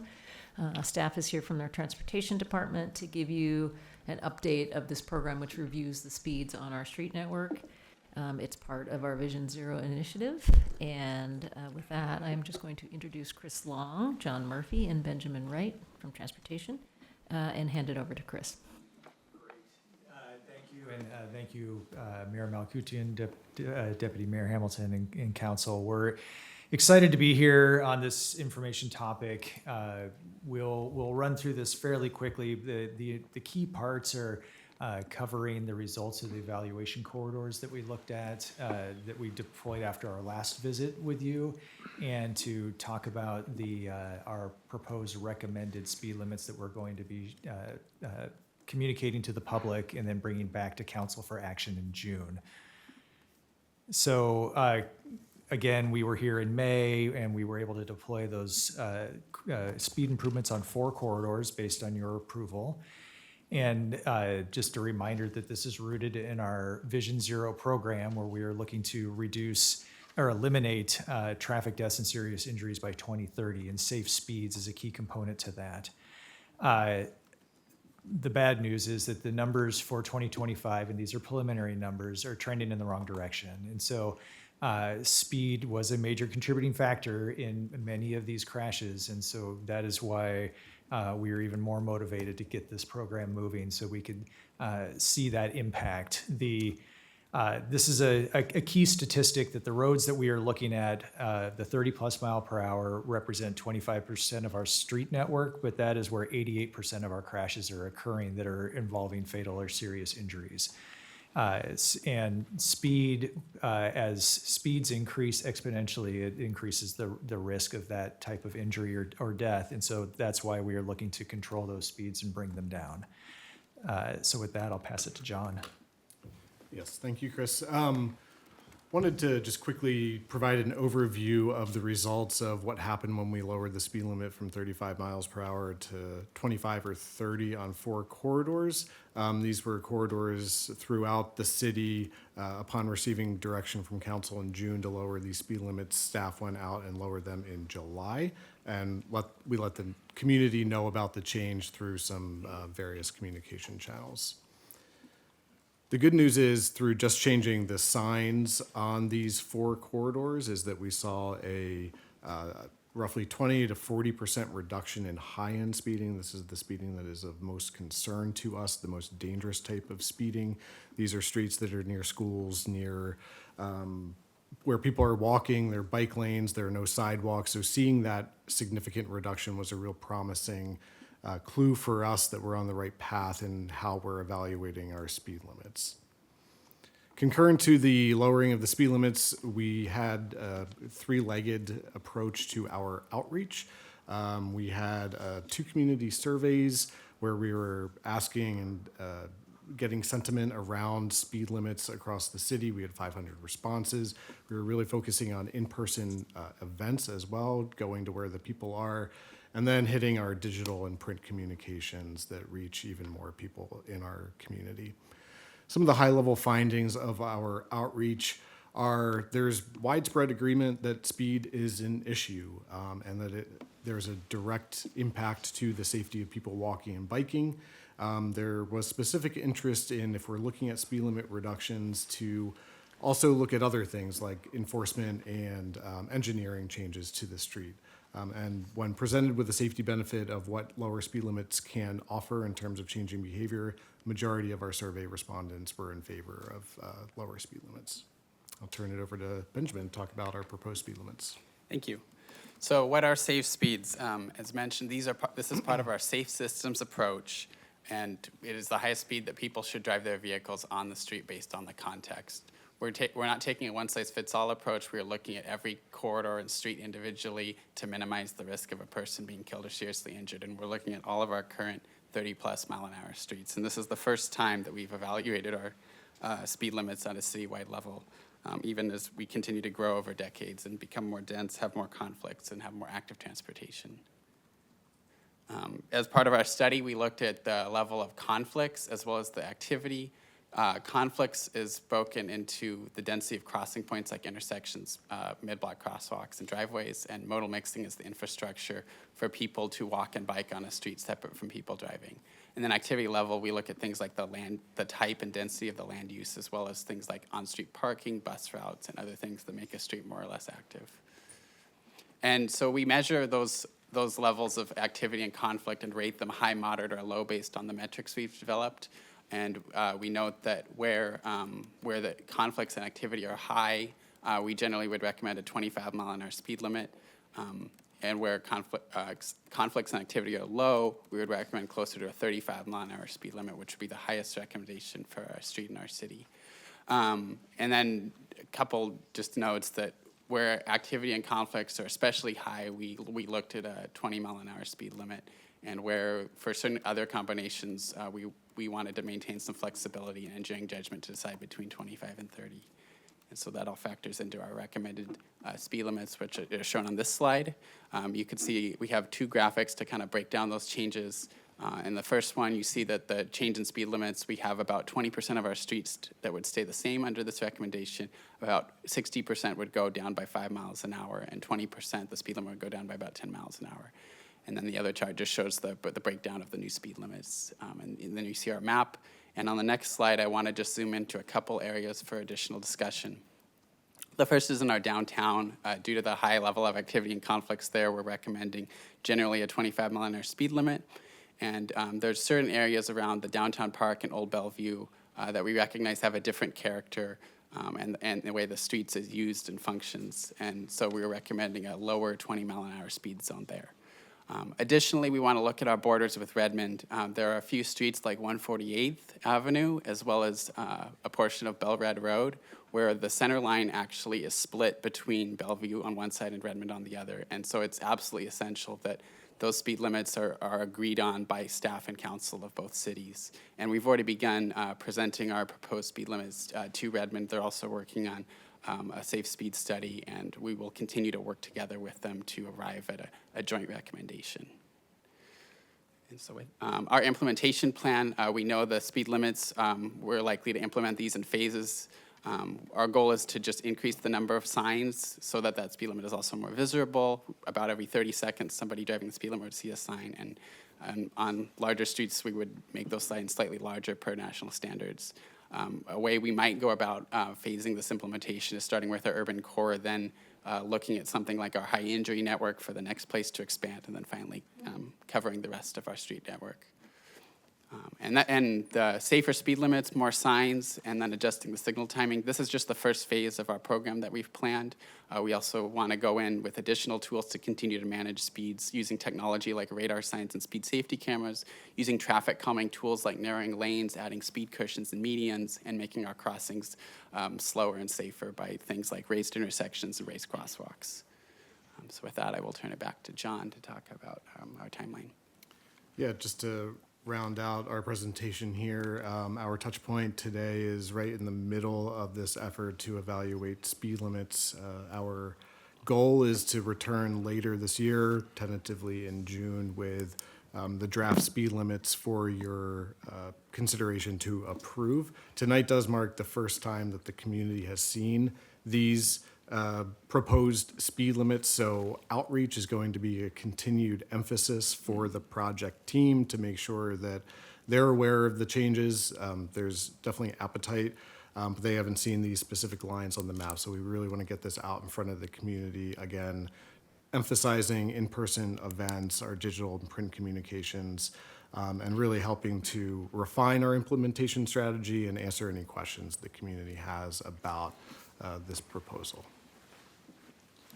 And with that, we can take any questions. Thank you so much, Chris, John, Benjamin, and Andrew, for the amazing work on this. It is technical analysis, data, community engagement. So I really appreciate you guys. Councilor Newhouse joked that we need to leave here by 10, so I ask you guys to go with one question each, and we start with Councilor Newhouse. And is Councilor Robinson here? No, she did. Okay. Perfect. So Councilor Newhouse.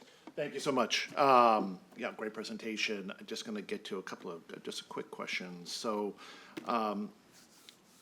I think enforcement is key, as I think you've already mentioned. And how are we going to, what are the metrics? Because, and again, it'd be great if you can also let me know at this point how much investment we've put into this project. But what are the metrics that we're going to be tracking in order to really understand the key benefits of this program? Because I've had this concern from day one. I think the people that have been driving the speed limit will see that the speed limit has been reduced, and they in turn will drive at a slower speed.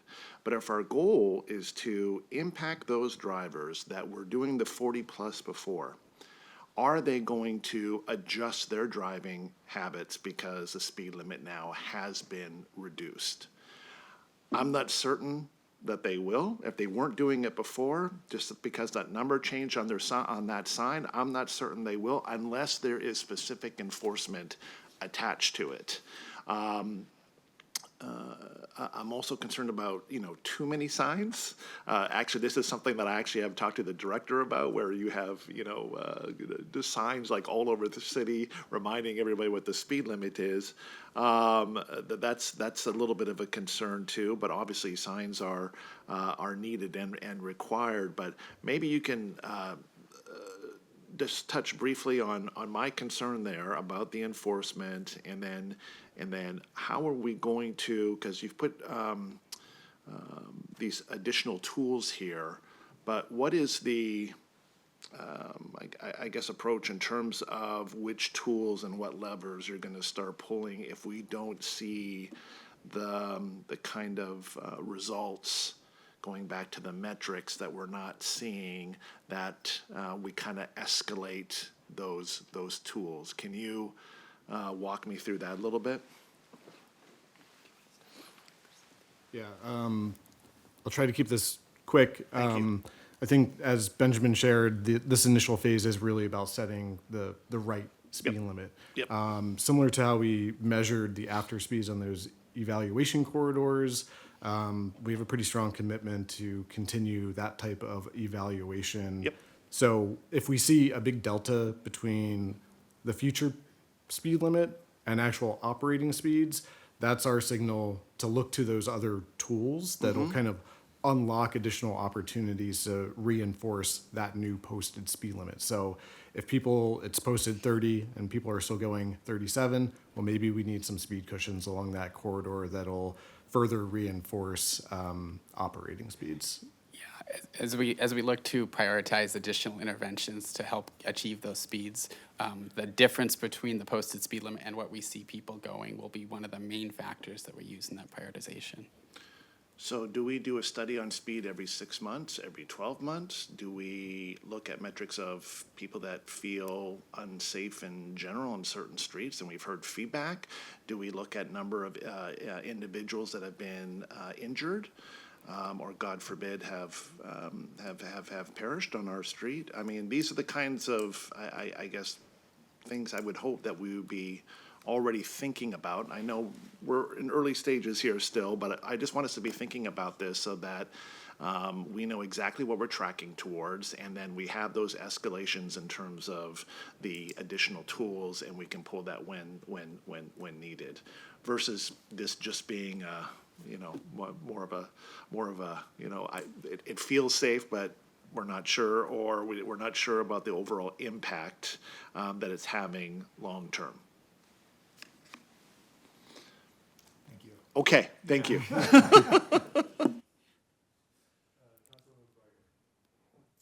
for the great presentation. I think any work done to reduce the amount of injuries and fatalities experienced by speed is objectively a positive thing, so excellent work. What I'm trying to understand is that the longer term version here is to reduce the need for Is it to reduce the need for intensive enforcement over time? And do we couple enforcement with that, like Councilmember Neuenhuis was mentioning? Are we tracking this? Sorry if that's a compounded question, and I can reiterate if you need, but I'll pause there. So there's a concept in this body of work called self-enforcing streets, where streets would be designed in a way that the design by itself helps manage the speeds that we want to see and we believe are safe just by the design of that street, and no enforcement would be needed in that case. Obviously, that requires a lot of improvement work. In some cases, it requires a much larger budget than we have to affect change on a citywide scale. So we see enforcement as sort of maybe like things like speed cameras or radar signs as a bridge to getting to that vision. Okay, that's fantastic. Thanks so much. And just a quick note on enforcement. We've been working with our colleagues in the police department to make sure that they're in step with these proposed changes. They recently unveiled their Safer Roads initiative to focus on egregious speeding and racing and vehicle noise. A lot of those corridors that they are emphasizing are a lot of the same corridors where we're looking at proposed speed limit reductions. So there's kind of a nexus in the approach. Thank you. Yeah, thank you. Try to be crisp. Really appreciate the framework of starting with sort of lower speeds, the design processes that might come in, whether it's, speed bumps or other design strategies coupled with an enforcement, which has sort of been the flavor of the conversation so far. And I think that seems like the right approach. I'm also a little bit unsure about the communication strategy. Is it just the signage, or is it more than that that is going in? And then really the one question that I'm allowed to ask today, I'll ask is, you said about implementation starts with the urban core and it goes to areas where there are, I forget the exact language, but higher likelihood of intermodal sort of injury or intermodal sort of crossing path, sort of the way you framed it. I really agree with that matrix, by the way, the 3x3, which is the intensity and the opportunity, which I think is great. But if you follow that framework, wouldn't you want to start your implementation rather than a geographic location within the city to places where you have the highest likelihood of intermodal sort of crossing over, or the chances of accidents that are, fatalities or high, serious injury? Like, wouldn't that be, I'm just curious, why wouldn't that be our approach for implementation? They very closely align. We mentioned the high injury network, and a large portion of our high injury network is in the urban core. So and the urban core is a big swath of 25 that we're doing. And so it does provide a natural first step, but that was just an initial recommendation. We were open to other approaches as well. This is also partially based on what we still need to work through before we come back is the pace at which we can do this based on the budget that we have available. So that's gonna play into it as well. But that was our initial thought, because of that overlap, is to do the urban core where we see the greatest amount of activity, and then branch out to those other high injury corridors beyond that.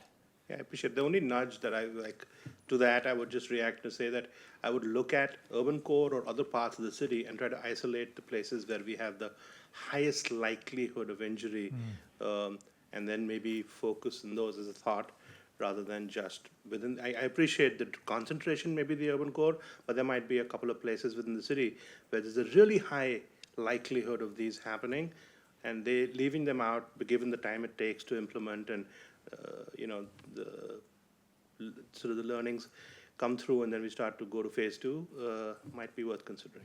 Great. So, that's it. Thank you so much, Councilmember Madhuri. Thank you. And, I'm really grateful for this work, because this is really amazing to move forward to 0 death by 2030, right? Okay, well, I have no question. Thank you so much. Deputy Mayor Hamilton. Thank you, Mayor. Thank you for the presentation. Really good work here. Love the outreach approach. Great outreach ensures we get the important information we need to be sure our approach to reducing injuries on our streets, in this case, can be effective. Not surprised that your efforts showed such a strong community agreement that speed is a safety issue on our streets. 75% of those surveyed believe that speeding drivers directly impact the safety of drivers, walkers, and rollers. The outreach work incorporated into the planning and implementation of the street evaluation trial and helped ensure that we learned as much as possible. And the street evaluation process shows a well-planned and executed speed reduction effort can show dramatic positive impacts. The 42% reduction in high-end speeding on the evaluation street in Factoria was a pleasant surprise for me to see. We want to deliver on our promise of safer streets in our city, so our solutions need to be practical and effective. And when we embark on an effort to change long-standing behavior, it is all the more important for us to focus on the wisdom of the folks who have the practical experience to be part of the solution. So I'm excited to see what you find out as you move forward in the process and continue to engage our community members to further refine this work and inform the council's decision this summer on lower speed limits in the city. Please keep up the great work. See you back here in the summer. Thank you, Deputy Mayor. I just wanted to also acknowledge that how we are shifting from how we were doing this in the past and now how we are doing it right now. It was based on how fast people drive and then 85 percentile of that. And I think that to me is crazy, but we were doing that. So this approach looks is what's happening actually on the street and what keeps people safe. I really appreciate you are doing this because that reflects how Bellevue has changed. Instead of just car, now we have more people walking, biking, and living along these corridors. So thank you so much for that. It is basically, it is asking what is survivable, not just what is common. I think that's very important.